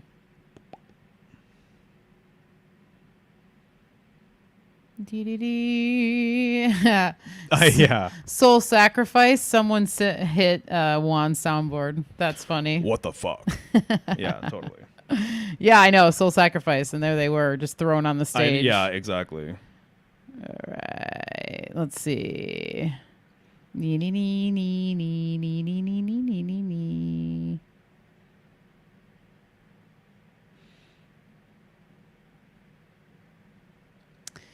Cool. Let me see real quick. Oh. Yeah, you're better at doing the chat. You should No, you're good too. Roll through it.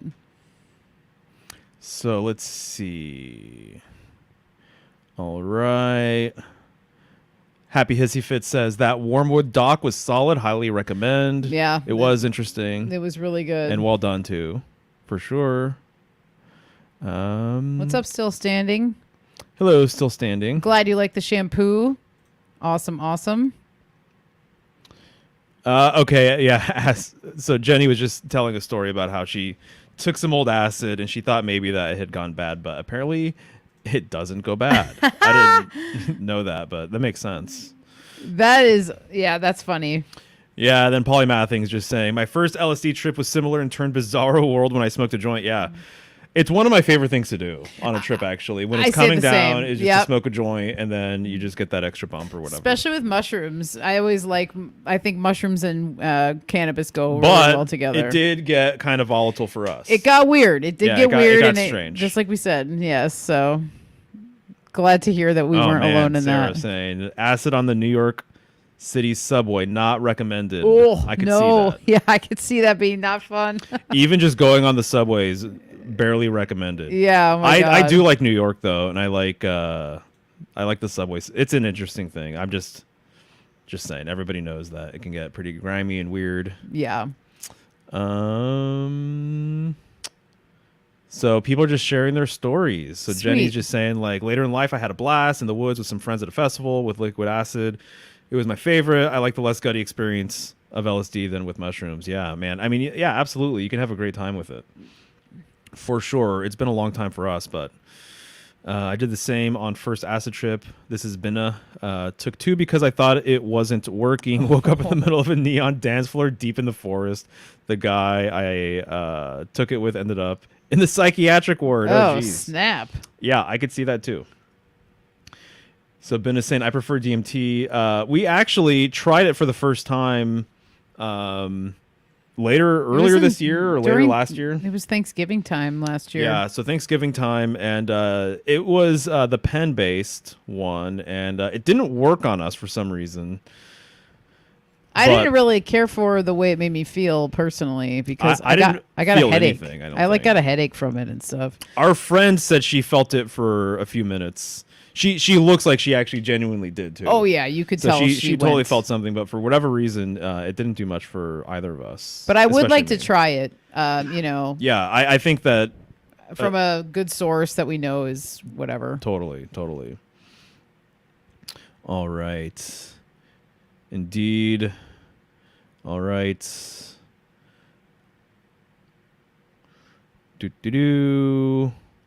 Okay, so Raising Star Seedlings is saying, this is so interesting to hear since I've been too scared to try most things, since even weed makes me completely freak out and paranoia every time, which makes me think I'm allergic or something. I'll tell you this, personally, my just general opinion is that I feel like I've had more paranoid experiences just on weed than I have just on mushrooms or just on acid or several other things too. Yeah, I would say that can be the case. For sure. So to me, I'm more sensitive with cannabis personally, but whenever we've done just mushrooms, it's been awesome. It's been such an enjoyable experience, but we're also not trying to push the limits here either. Right. You know, I take it very cautiously, right. I would say. So I don't know if you're ever inspired for whatever reason, go for it. I don't think it's a must either. So and Raising Star Seedlings, thank you for sending me your she sent me, I haven't showed them to you yet, but the astrological series that she's working on. Oh, cool. And it's for moms and kids. Oh, right on. To help to...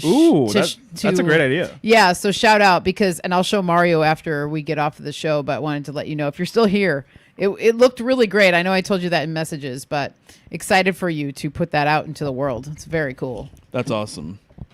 Nice. Family Fun Guy is here. What's going on? Yep, eat the mushroom. That's right. Hell yeah. Yeah, I know the feeling, Sarah. The first time I did hallucinogens / acid, every question I ever had was answered. Then impossible to put into words, of course. Yeah. Nice. I know the feeling. All right.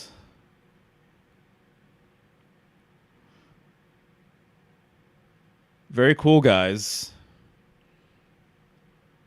Yeah, this is fun. I always love hearing... Chance is saying, lick some frogs. I'm open to it. Okay, gotcha. Right on, guys. Well, yeah. Very cool. Very nice. So, a couple things. I mean, I've just been mentioning this. I've mentioned the Beatles a few times. And... to me, it's just really fascinating that their first trip was against their will. Mm-hmm. They did not know that they were going to get dosed. And again, their dentist, of all people, is the one who random. Spiked the drinks or whatever.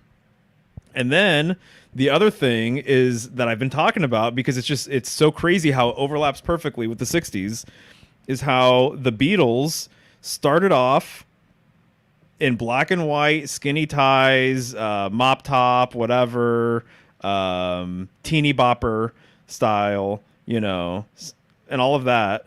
And then literally progressed over the 60s into who they ended up becoming. And I'm just thinking of a few Beatles artwork where they're wearing like super psychedelic, jackets and stuff like that, and coats and whatever. It's like super colorful and everything else. And even the artwork, too, of the albums and everything, just kind of like the progression of all of that, or like even the, the illustrations and the things going on with like the Yellow Submarine movie and, all those different types of things. Right. And so to me, even though the Beatles aren't really affiliated with this scene, their overlapping sort of imagery and their aesthetic and how their music changed, too, that's crazy. I mean, seriously, to think that, it still trips me out. But it's like, listen to their first album and listen to their last couple of albums. Right. That all took place within a 10-year time span.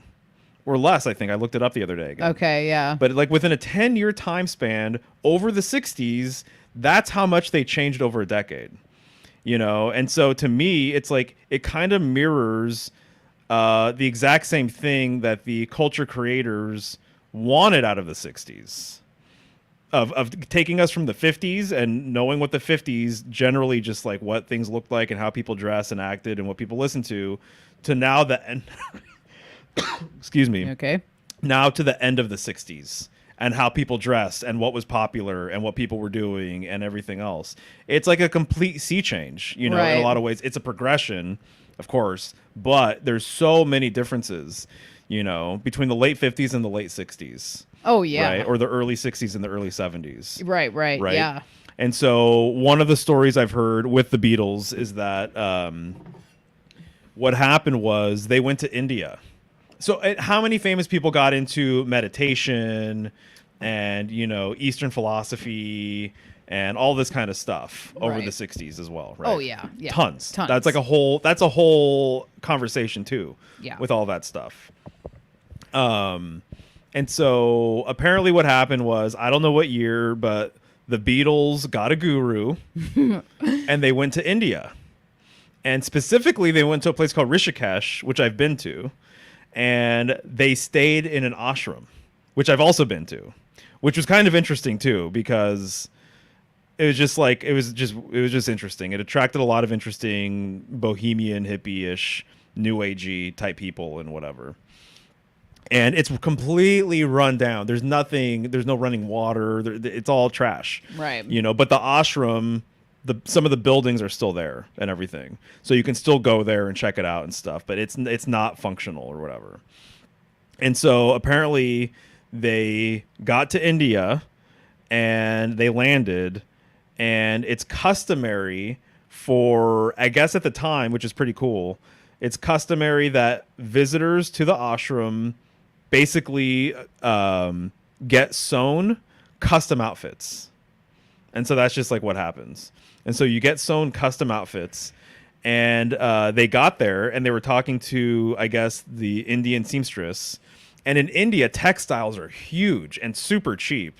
And so you can go to India and you can like literally, just like my buddy did, you can get a custom suit for like just a complete fraction of the price that you would pay here. Right. Like the difference is huge. And so Brian, the guy I went with, my buddy, he ended up getting like 2 suits or something, you know, and which is awesome. So anyway, so they get to this ashram. They say that, well, we make your clothes. You're like, you have to get rid of your Western clothes, basically. And so they're like, okay. And they're like, well, show us like the patterns or the textiles that we can choose from. And apparently all they had were bright, colorful patterns. And so, which makes sense for India. Which makes perfect sense. Exactly. The color palette is way more vivid and bright. And, totally. Yeah.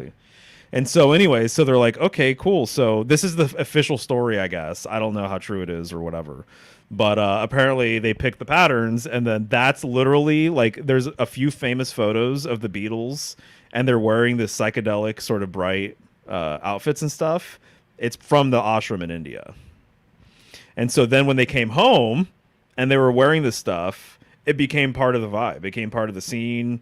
It was part of the whole entire deal. Right. And then they started incorporating like the sitar and things into their music and more Indian. Then George Harrison, I think he kind of got really into that stuff. He did. Like the philosophy end of it and stuff. Yeah, he took it and definitely. Ran with it. Mm-hmm. Yeah. So anyways, so just to me, just the thought of how the Beatles paralleled the overall general arc of what happened during the 60s, I feel like just can't be kind of ignored. So I keep on bringing it up.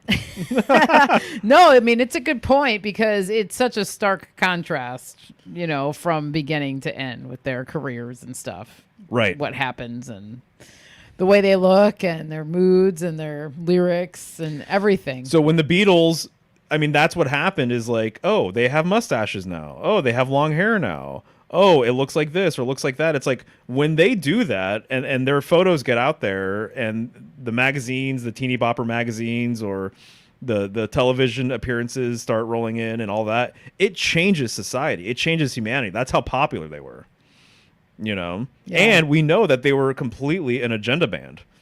that they were in some ways, in so many ways, Constructed. yes, completely constructed. Right. So that trajectory of them going from what they were like early on to what they ended up being like, and all of the transitions in between, I think it was very strategic. Yeah, no, I definitely think it was too. And I think that this is partly how Hollywood, and I know it goes beyond Hollywood, but the entertainment industry at large, they love to do this. You know, one of the things with like Madonna, it's always like, oh my God, she reinvented herself. How did she reinvent herself again? She's incredible. Right. She continues to reinvent herself. They do the same thing with Lady Gaga, Michael Jackson, you know. And so it's just like this is like a common sort of thing. And I think in a way what it does psychologically, it actually makes you feel like you're not doing enough. Yeah. It makes you feel and you're not like cool enough. you're or not hip cool enough or whatever. You're a stagnant piece of shit. Right. Look at what these guys are doing. You know what I mean? And so they're always constantly evolving. And this is, like I've said before, this is the progressive agenda. This is the liberal agenda. It's always change, new. Newer is greater and better than tradition. Right. And kind of like what Chance had mentioned, the feeling left out mentality. Yes, FOMO. Yeah. Yeah, totally. that it totally is part of it. You know, you're just not cool enough or whatever. You're not in the club kind of feeling, you know. Right. Yeah. Exactly. Yeah. So it kind of parallels just the other last note that I have is just psychedelic art and what psychedelic art is all about, and how that must influence your psychology. And I don't know, it's just kind of an interesting sort of thing to consider. Just these wavy lines. It's more feminine. It's way more feminine, actually. Jinx. Way more feminine, way more passive, which isn't a bad thing. But if you don't have that masculine, you know, backbone, I would say, which everyone can have. It's not just limited to men, obviously. Yeah, no, right. But if you don't have that masculine backbone, that, you know, which I kind of relate to a lot of phallic symbolism bringing order, and a lot of phallic symbolism being related to authority, you know, and structure and stability, you know, then, yeah, of course, you're just, you're being taken for a ride.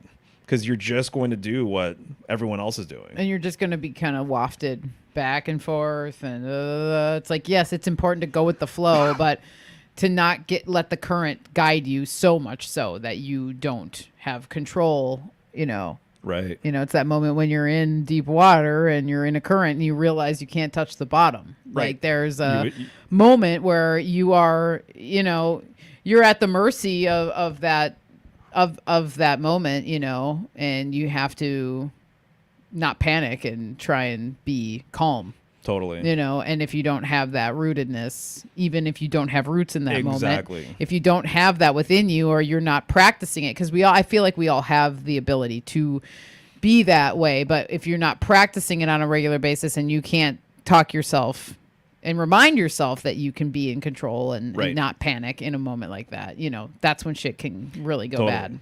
And I feel like I tend to shit on liberalism and just the progressive movement that way. But I see just as many issues with the other wing, if you will. Oh, yeah. On the right. So on the right, I'm not saying that they have the answers necessarily or whatever. Yeah. But just wanted to throw that out there to clarify. Yeah, no, that's a good one.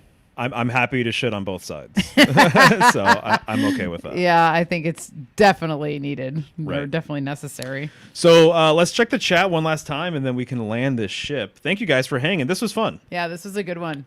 I had a I good feel like time. a little higher energy than last week, for sure. Yeah, totally. I feel that way too.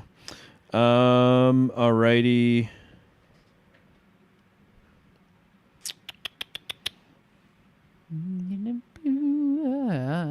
Wait, what? So Ben is saying, I smoked DMT in public when Terrence McKenna came to our techno party in 1999. I dreamt of him that night, and he was in a coffin. He died soon after. Whoa. That's pretty wild. Yeah, we actually saw his brother speak one time. God damn, I can't remember his name. Yeah, I don't remember his brother's name either. Right. He was interesting at a small little, like... It was a head shop. It was a little head shop in Portland, Oregon. I won a pipe that night. Oh, yeah, you did. That's funny.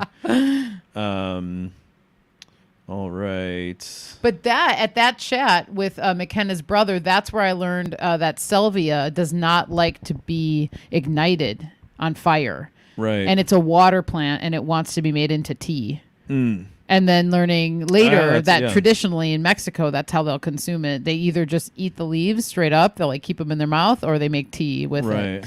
So anyway, he taught me that. Was it Brian McKenna? Maybe. It doesn't matter. Doesn't matter. Anyway, the McKennas. Alrighty.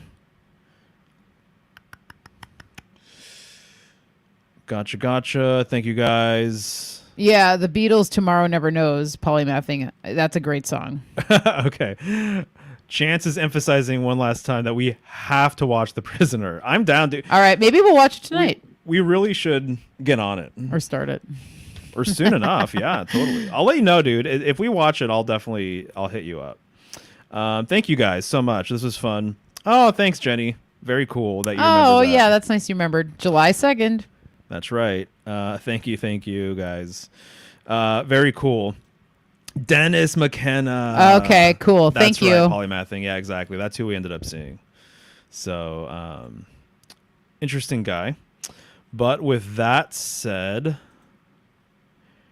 here we are at the tail end. So, yeah, I know. That's hilarious, dude. Family Fun guy just saying, poor Dennis, forever just Terrence's brother. 100%. Exactly. That's a good point. He knows that. Yeah, he does. He knows that. Yeah, for sure. Brian McKenna. That's funny. Brian Scott, the Jim. You know the one. Okay, so once again, thank you to our patrons. Woo! There you all are. Much love, much respect. Patreon.com/thehealinghome if you want to support the channel. And then next week's show, you're talking to Lee Thunderchicken. Lee Thunderchicken, gonna get him in as a solo. Yeah. Our first attempt at a solo show didn't work out, and then I had him on for my cannabis roundtable with Ben Balderson and James of Grounded Extracts, and we had a nice chat. All of us, all four of us, it went well, but. Lee and I even had talked about it after. We feel like we didn't get to go as deep as we wanted to. But we're going to focus on Lee's work specifically too, because he's creating a lot of medicine with cannabis. He's a farmer. He raises chickens. He just has a lot of knowledge to share. And I know him just through Facebook and then in the chats and stuff like that.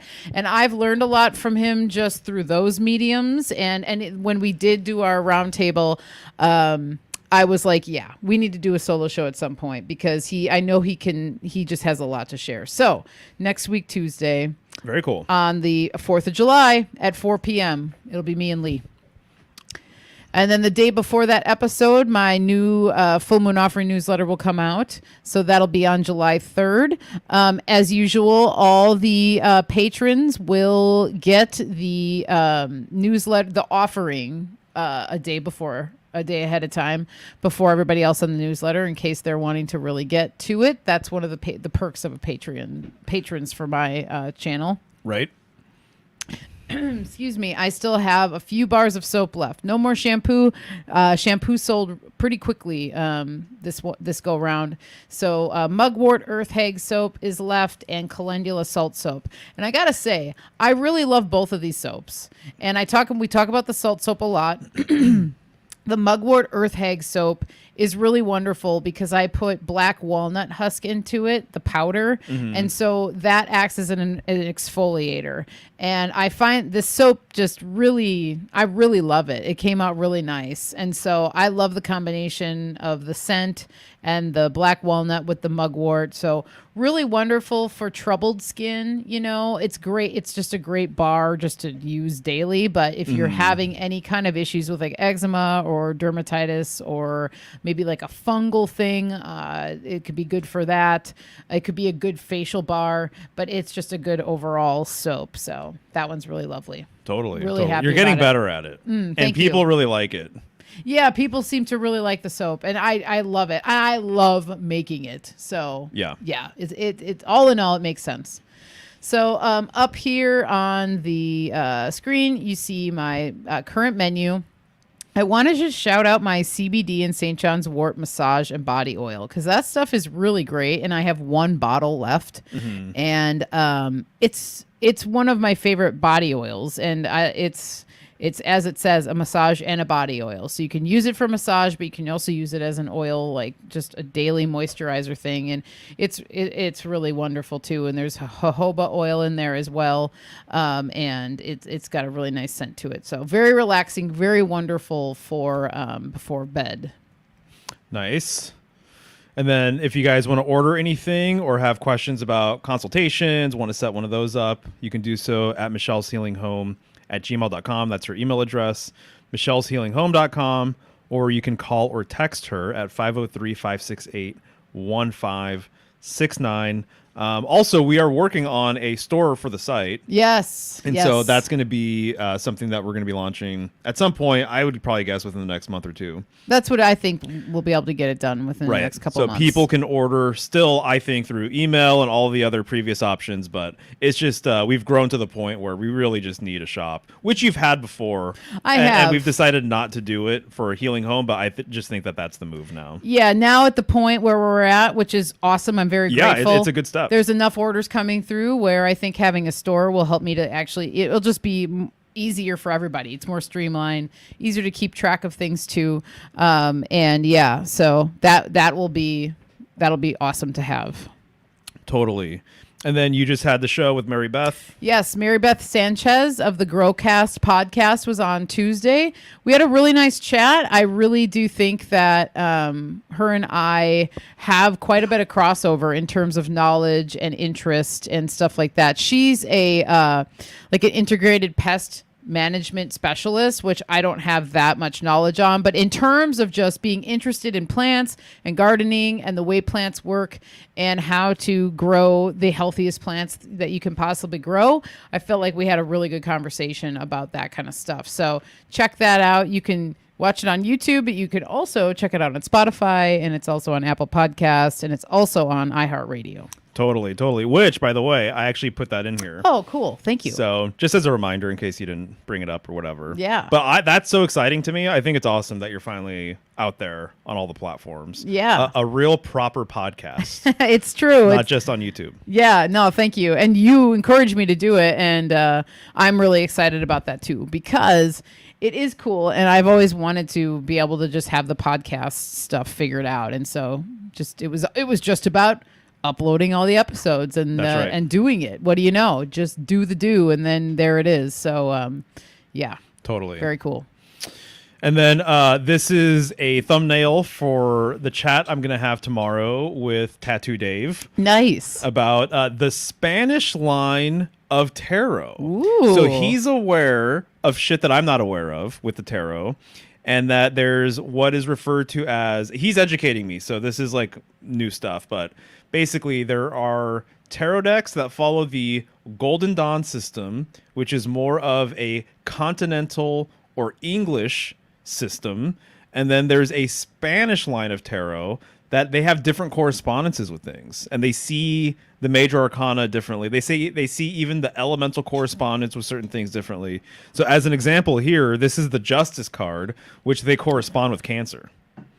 You know, so they have a different take on things. And so we've decided to just kind of unpack what the Spanish line, what the Spanish tradition of the tarot represents. So this is a Spanish deck that he got me, actually. He sent it to me. Shout out to Dave. Very cool. And it's called the El Gran Tarot Esoterico. And it's an awesome little deck. It's really cool. I'm really appreciating it. So we're going to go over some stuff from this deck and other decks and get into it. Makes me want to go back to Spain. I know, right? Yeah, exactly. I loved Spain. For sure. Notice, too, I just have to say, and he pointed this out because I sent him the thumbnail. You see these two pillars, and then on the left-hand side on that ribbon, it says plus, and then on the right hand, it says ultra. Plus ultra. Oh. This is a lot of what Tracy got into with more land beyond the pillars of Hercules, if you will. Can you imagine? Oh God, the northern symbolism stuff that you were looking. There's so much of it going on. She would have just flipped the lid. Yeah. Yeah. This is funny. Sorry, I'm not I'm not reading all the comments, but I just saw this one. I'm stoked, as the kids say. Me too, Nice. man. It's going to be a good time.